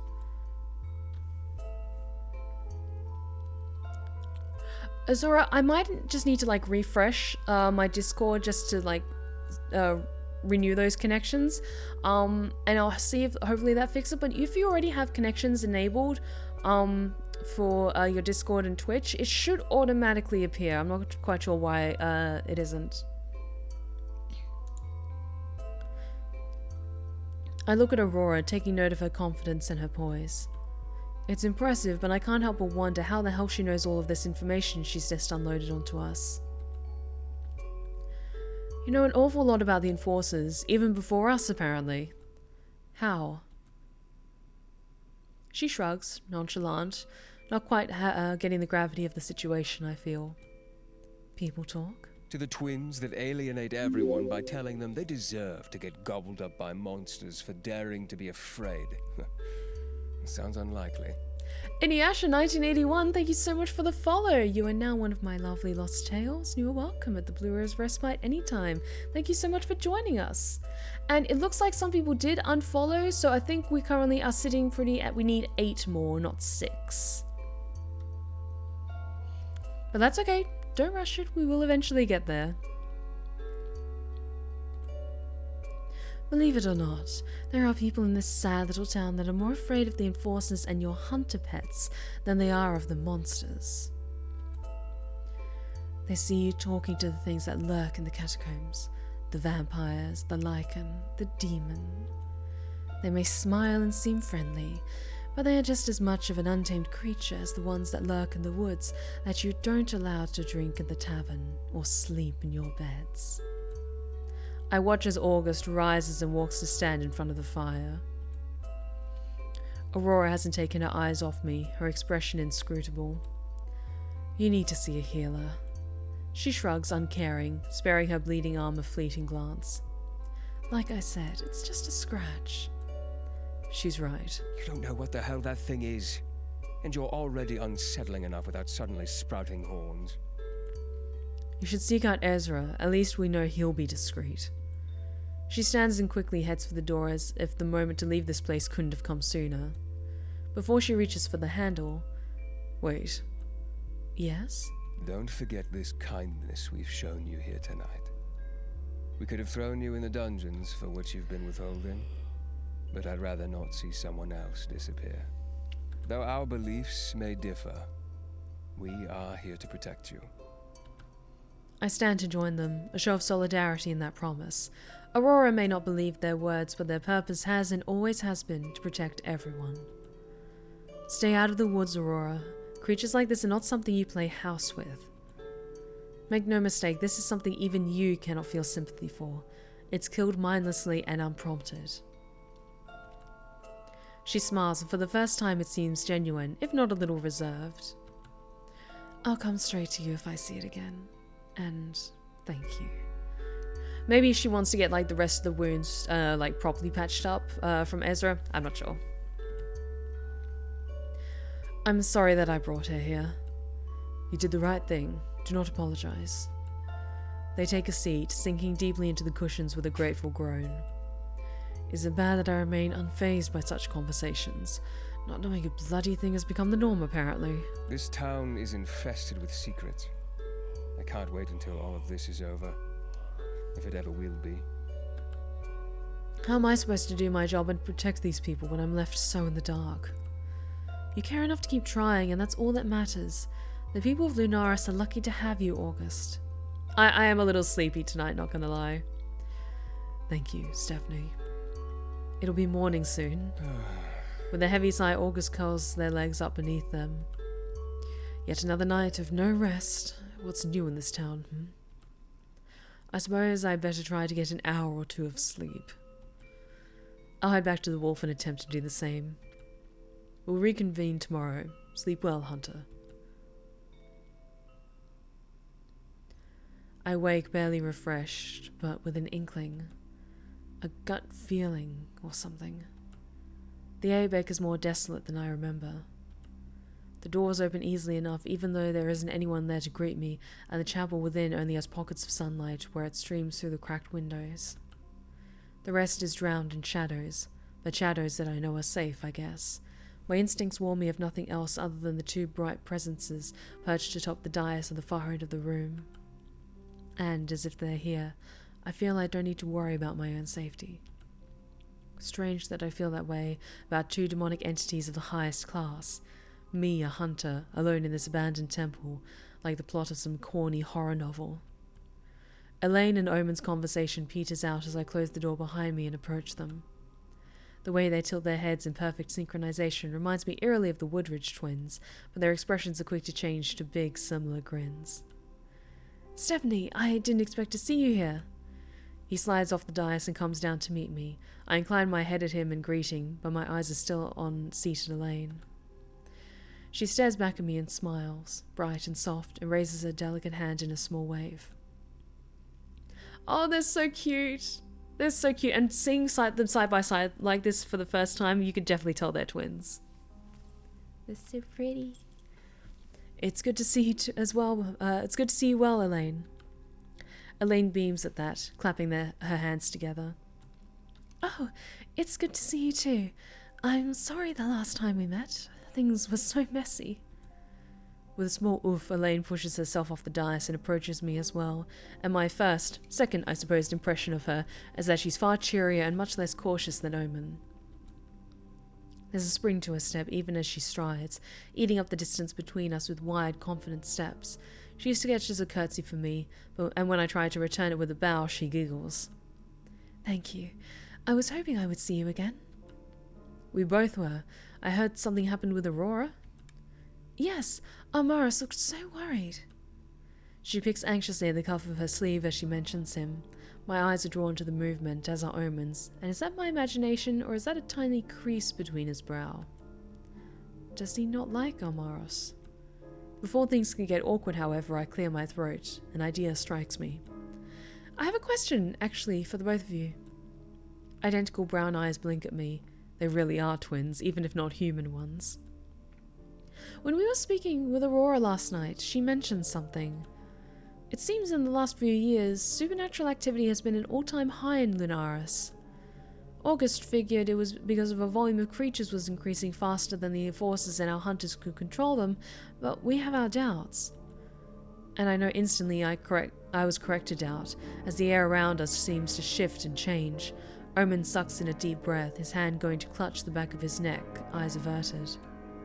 Elaine purses her lips and clasps her hands in front of her, but she keeps her gaze on me. For a moment she's no longer a soft-eyed young woman with large teeth and a pretty smile. For a fraction of that moment I perceive her as the thing behind those human details.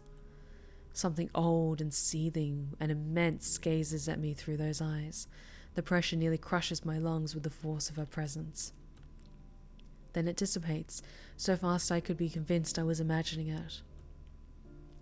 And it's because Omen's hand is on her shoulder. Oh no, it's fine. Stephanie isn't trying to... He trails off. Elaine pats his hand, but slides it off and turns to face me fully. The smile is back, if just a little sharper than before, and she raises a hand. I almost flinch, but all she does is point at my weapon. Can you please remove your hand from that? That's a lot to ask of me after that little display. Elaine inclines her head. You have a point, I suppose, but all the same, it will do you no good here. She's right. Galling that she would point it out so matter-of-factly, but even as I reluctantly tear my fingers from my weapon, the answer I was seeking strikes me. It was you, wasn't it? You're the reason for the increase in paranormal activity around Lunaris. It isn't her fault, but mine. Omen is still rubbing the back of his neck as though worrying an old scar. When he meets my gaze, his aura is dimmed, sad. Omen? Some mortal years ago, I had an argument with my father. Please explain. He pauses, mouth moving without sound. Elaine shifts on her feet where I would watch her from the corner of my eye, but she doesn't move. Her presence is once again extinguished and kept tightly under control. It ended in my departure to your realm. He was unhappy with me leaving and tried to prevent me crossing over.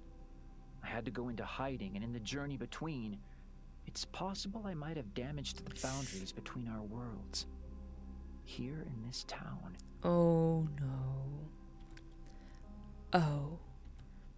And your father isn't planning on making a trip across to get you back, is he? The thought leaves me cold as much as it makes me want to stare at the ceiling and wonder out loud what exactly this town had done to cause so many fucking problems to become attracted to it like flies to a bloated corpse.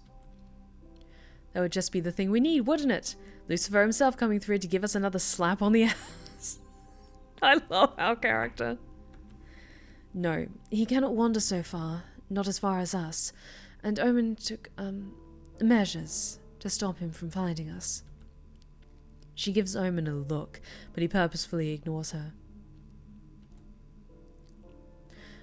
My eyes are on the hand he's using to rub the back of his neck.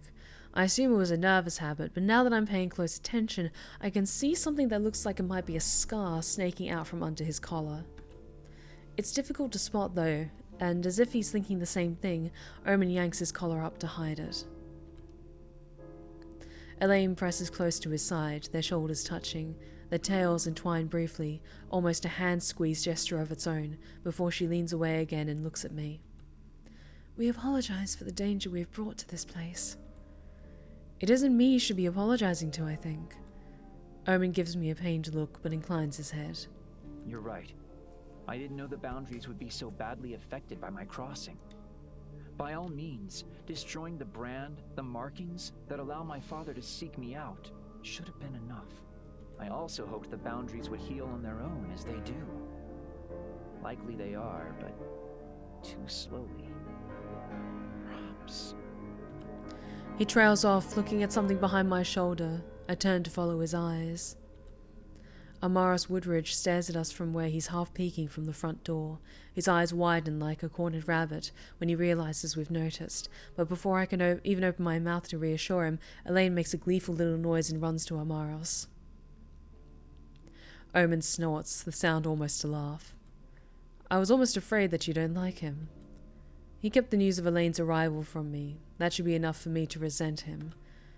He says that, but his eyes are soft as we look on. Elaine is holding Amaris' hands now, who looks remarkably less afraid, and whatever they're talking about is too low for me to hear, but his smile is bright. I see her smile too, and her tail curls affectionately around his waist. That's so cute.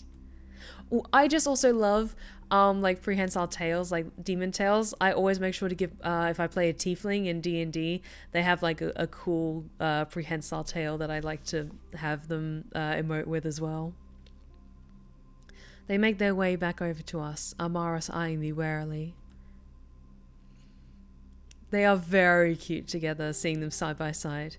I nod at Amaris as he glances at me again. The way he seems to jump a little before smiling back is almost amusing.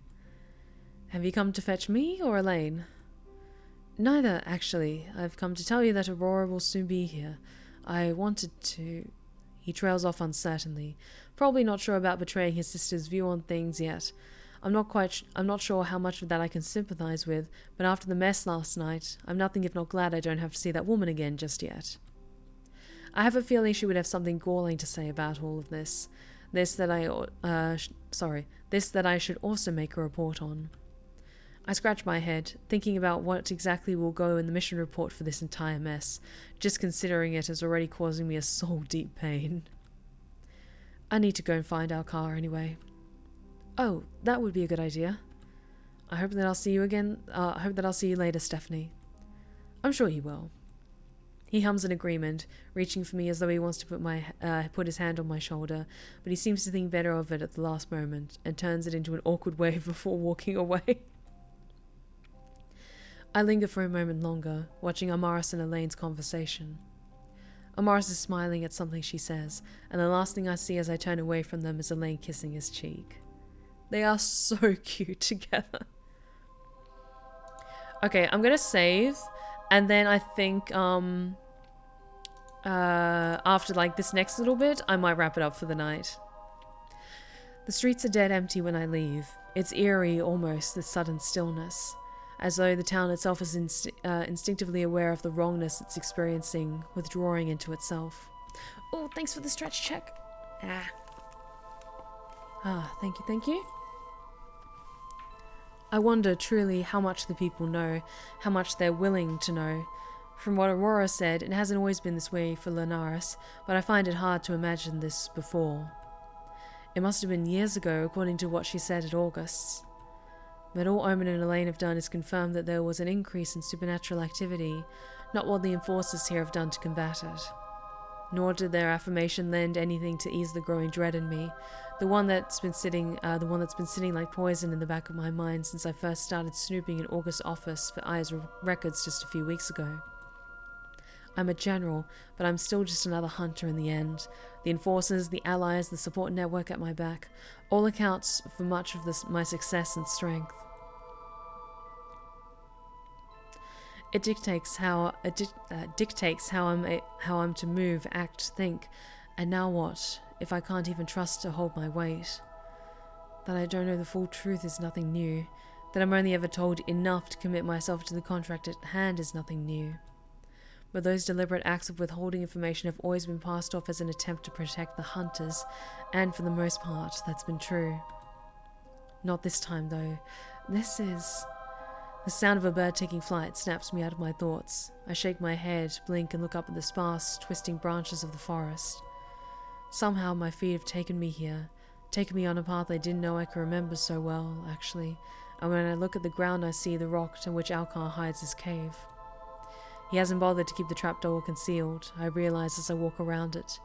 The entrance is inviting to all. Thinking about the half-lycan, I doubt that's true, but hesitantly I kneel by it and knock. A long moment passes with no response. Just as I was beginning to feel silly, it's daylight, he's probably in town. It suddenly swings up so fast it nearly hits me in the face. Algar tilts his head, ears perked. His expression slowly morphs into a grin, if a tired one. You got a warrant? That's not what guests bring with them on a house visit, Alcar. Depends. I shift, intending to sit more honestly. I'm not sure if he's going to let me into his house. The moment I start to, however, Alcar retreats back into the cave with a beckon. He's already gone, and if I don't follow, the trapdoor is going to fall on my knees, so I hastily follow him down. The latch is a little difficult to work out, but after a moment I manage to fasten it in the way I think it's supposed to be fastened. By the time I get into the cave properly, which looks the same, with just a bunch of messy blankets and pillows on one of his benches, proof that he really did just wake up, Alcara is already across the room. I watch him throw firewood into a small stove and put a kettle on the boil. What brings you here, mighty hunter? Instincts? Alcar throws me a smirk. He opens an iron chest next to the stove and pulls out a jar of something dried, then joins me by the cushions. Prying the lid open, he offers me a treat. Is this dog chow? If you're a dog, everything you eat is dog chow. So, are you a dog? No, mate, it's fucking candied fruits. Alcar is just so done with our bullshit. Also, candied fruits are delicious.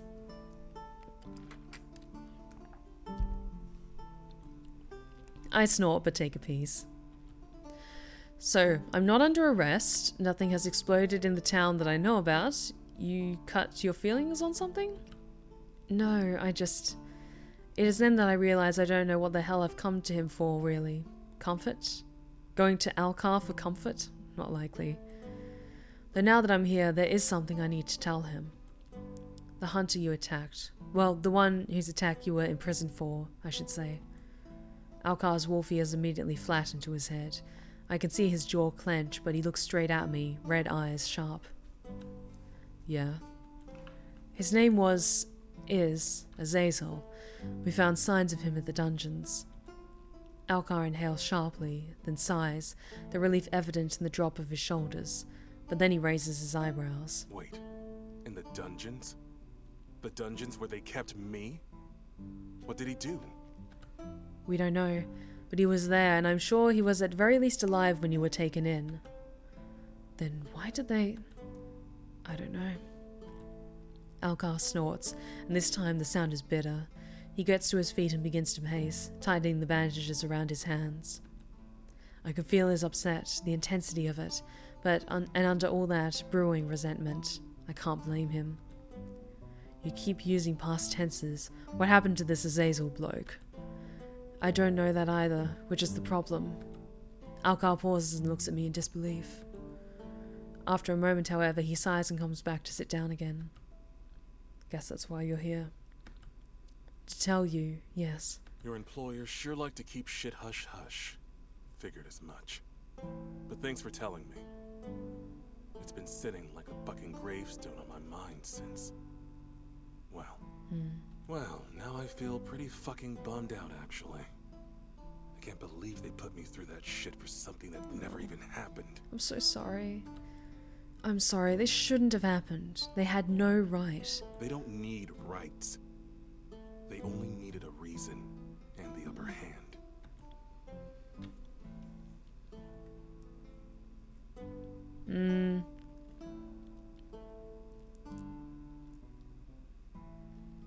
I'm not going to be snarky. He's allowed to be pissed at this.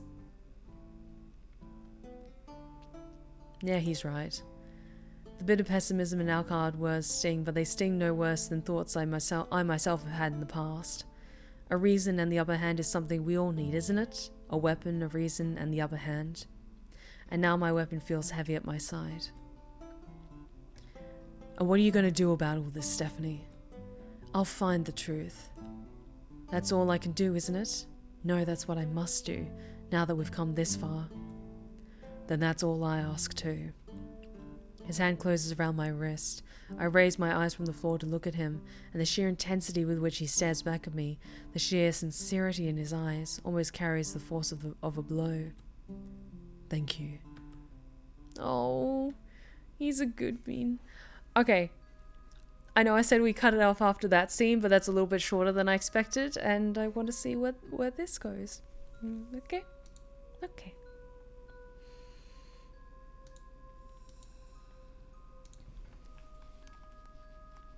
I venture deeper into the catacombs, the dark and tunnels becoming somewhat familiar to me now.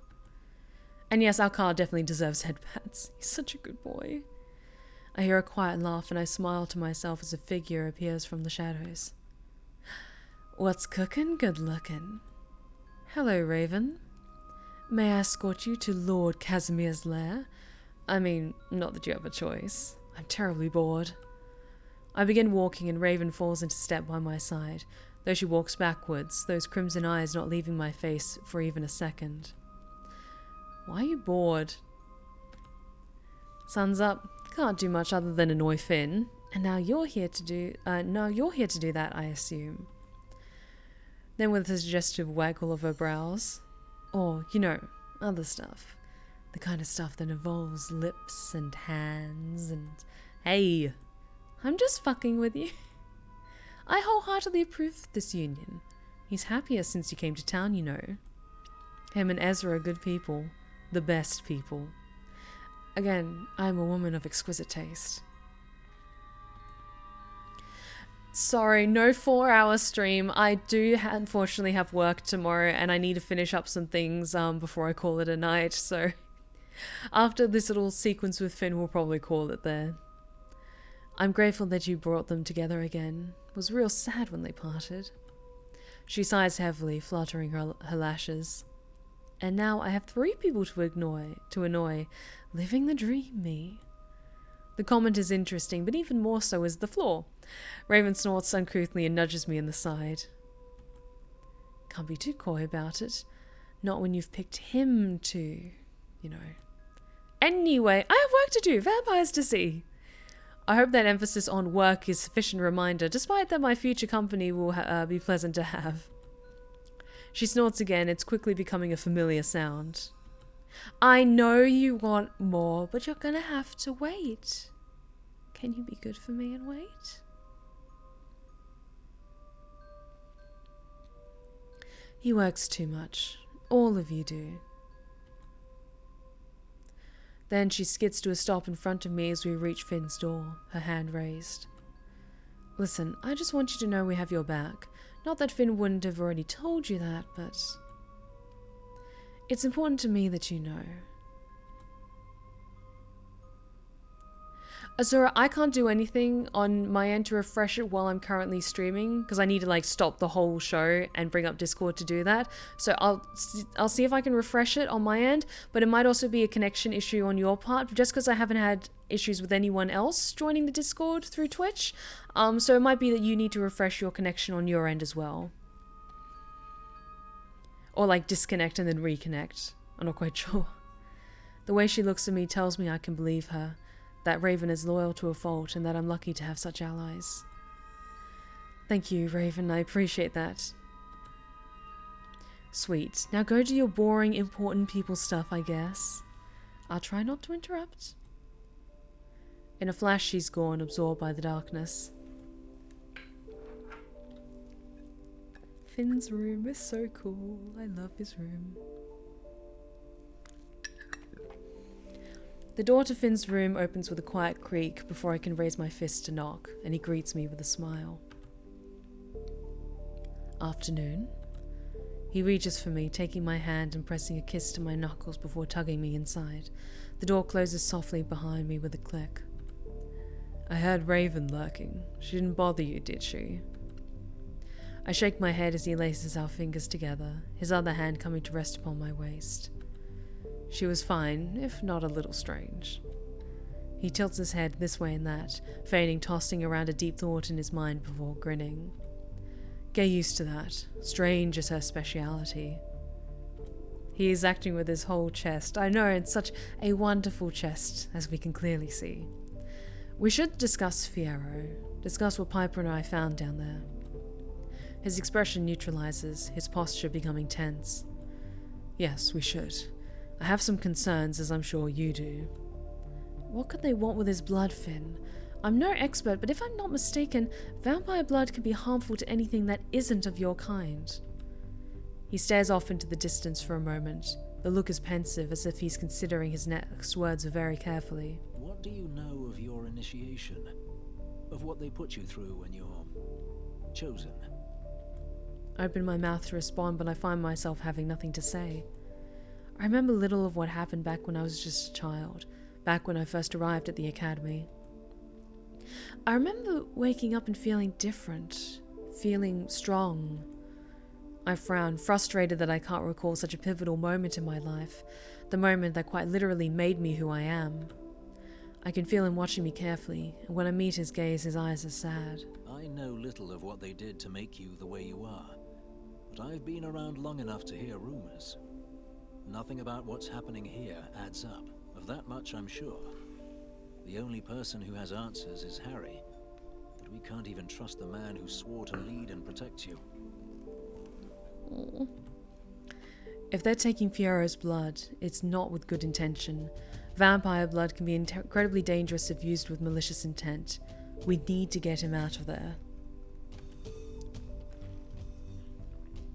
I search my brain for ideas, solutions, anything. The silence we stand in is heavy without contemplation, and something hits me. When I first encountered the creature, it almost felt like I'd been thralled. As if it had compelled you to just freeze. It manipulated you. Manipulated. Then something clicks. Okay, what are Fierro's abilities? Because I think what I suspected is true. Fierro is an empath, right? He can both feel emotions and manipulate it? Yes, and he's incredibly powerful. Levi wouldn't look at him twice if he wasn't different. There are other vampires that have such abilities. Even I can influence people's thoughts, but not to the extent that he can. I think about the implications of that kind of power falling into the wrong hands, how they leave me feeling leaden in place. Can these abilities be transferred? Say through consuming his blood? I can't say I've ever heard of such things being done, but it's certainly not impossible. That creature, if it has been given his blood, why? What could that possibly achieve? I take a deep breath, trying to gather my thoughts. Already they're heavy in my mind of what this might mean. Something new, something powerful. The rumors you've heard about the initiation, can you tell me? He grips the edge of his desk, the wood creaking beneath his fingertips. There are many things about the agency's practices that I've heard over the centuries. None of them are particularly kind, but most sound too far-fetched to be plausible. My personal favorite is that hunters grow on trees. Were you grown on a tree? Not that I'm aware of, sir. I laugh, rolling my eyes. Point taken. Not all of them are exactly sane rumors, then. No, but with everything that's been going on around here lately, stranger things have happened. I process everything as best I can on such little sleep, yet again feeling out of my depth, but somehow closer to the truth. Our priority is getting Fierro out of there, but we also have other concerns to attend to. Meloid man! No, but we'll climb you like a tree. Oh, I mean... Let's continue, shall we? I can have the clan work on an extraction plan now that we know exactly where he is. Leave that to us. At least that's one less thing for you to worry about, right? Though I could use your help enlisting Merriman to assist. We could do with someone on your side. Consider it done. I look at him, and even through all this doubt and uncertainty, I feel safe. He reaches for me again, and I go willingly, winding my arms around his neck, smiling when he leans in to run his cold nose along my jaw. We're unstoppable, remember? I shiver against him, and he holds me that little bit tighter, strong arms encircling my waist. I remember.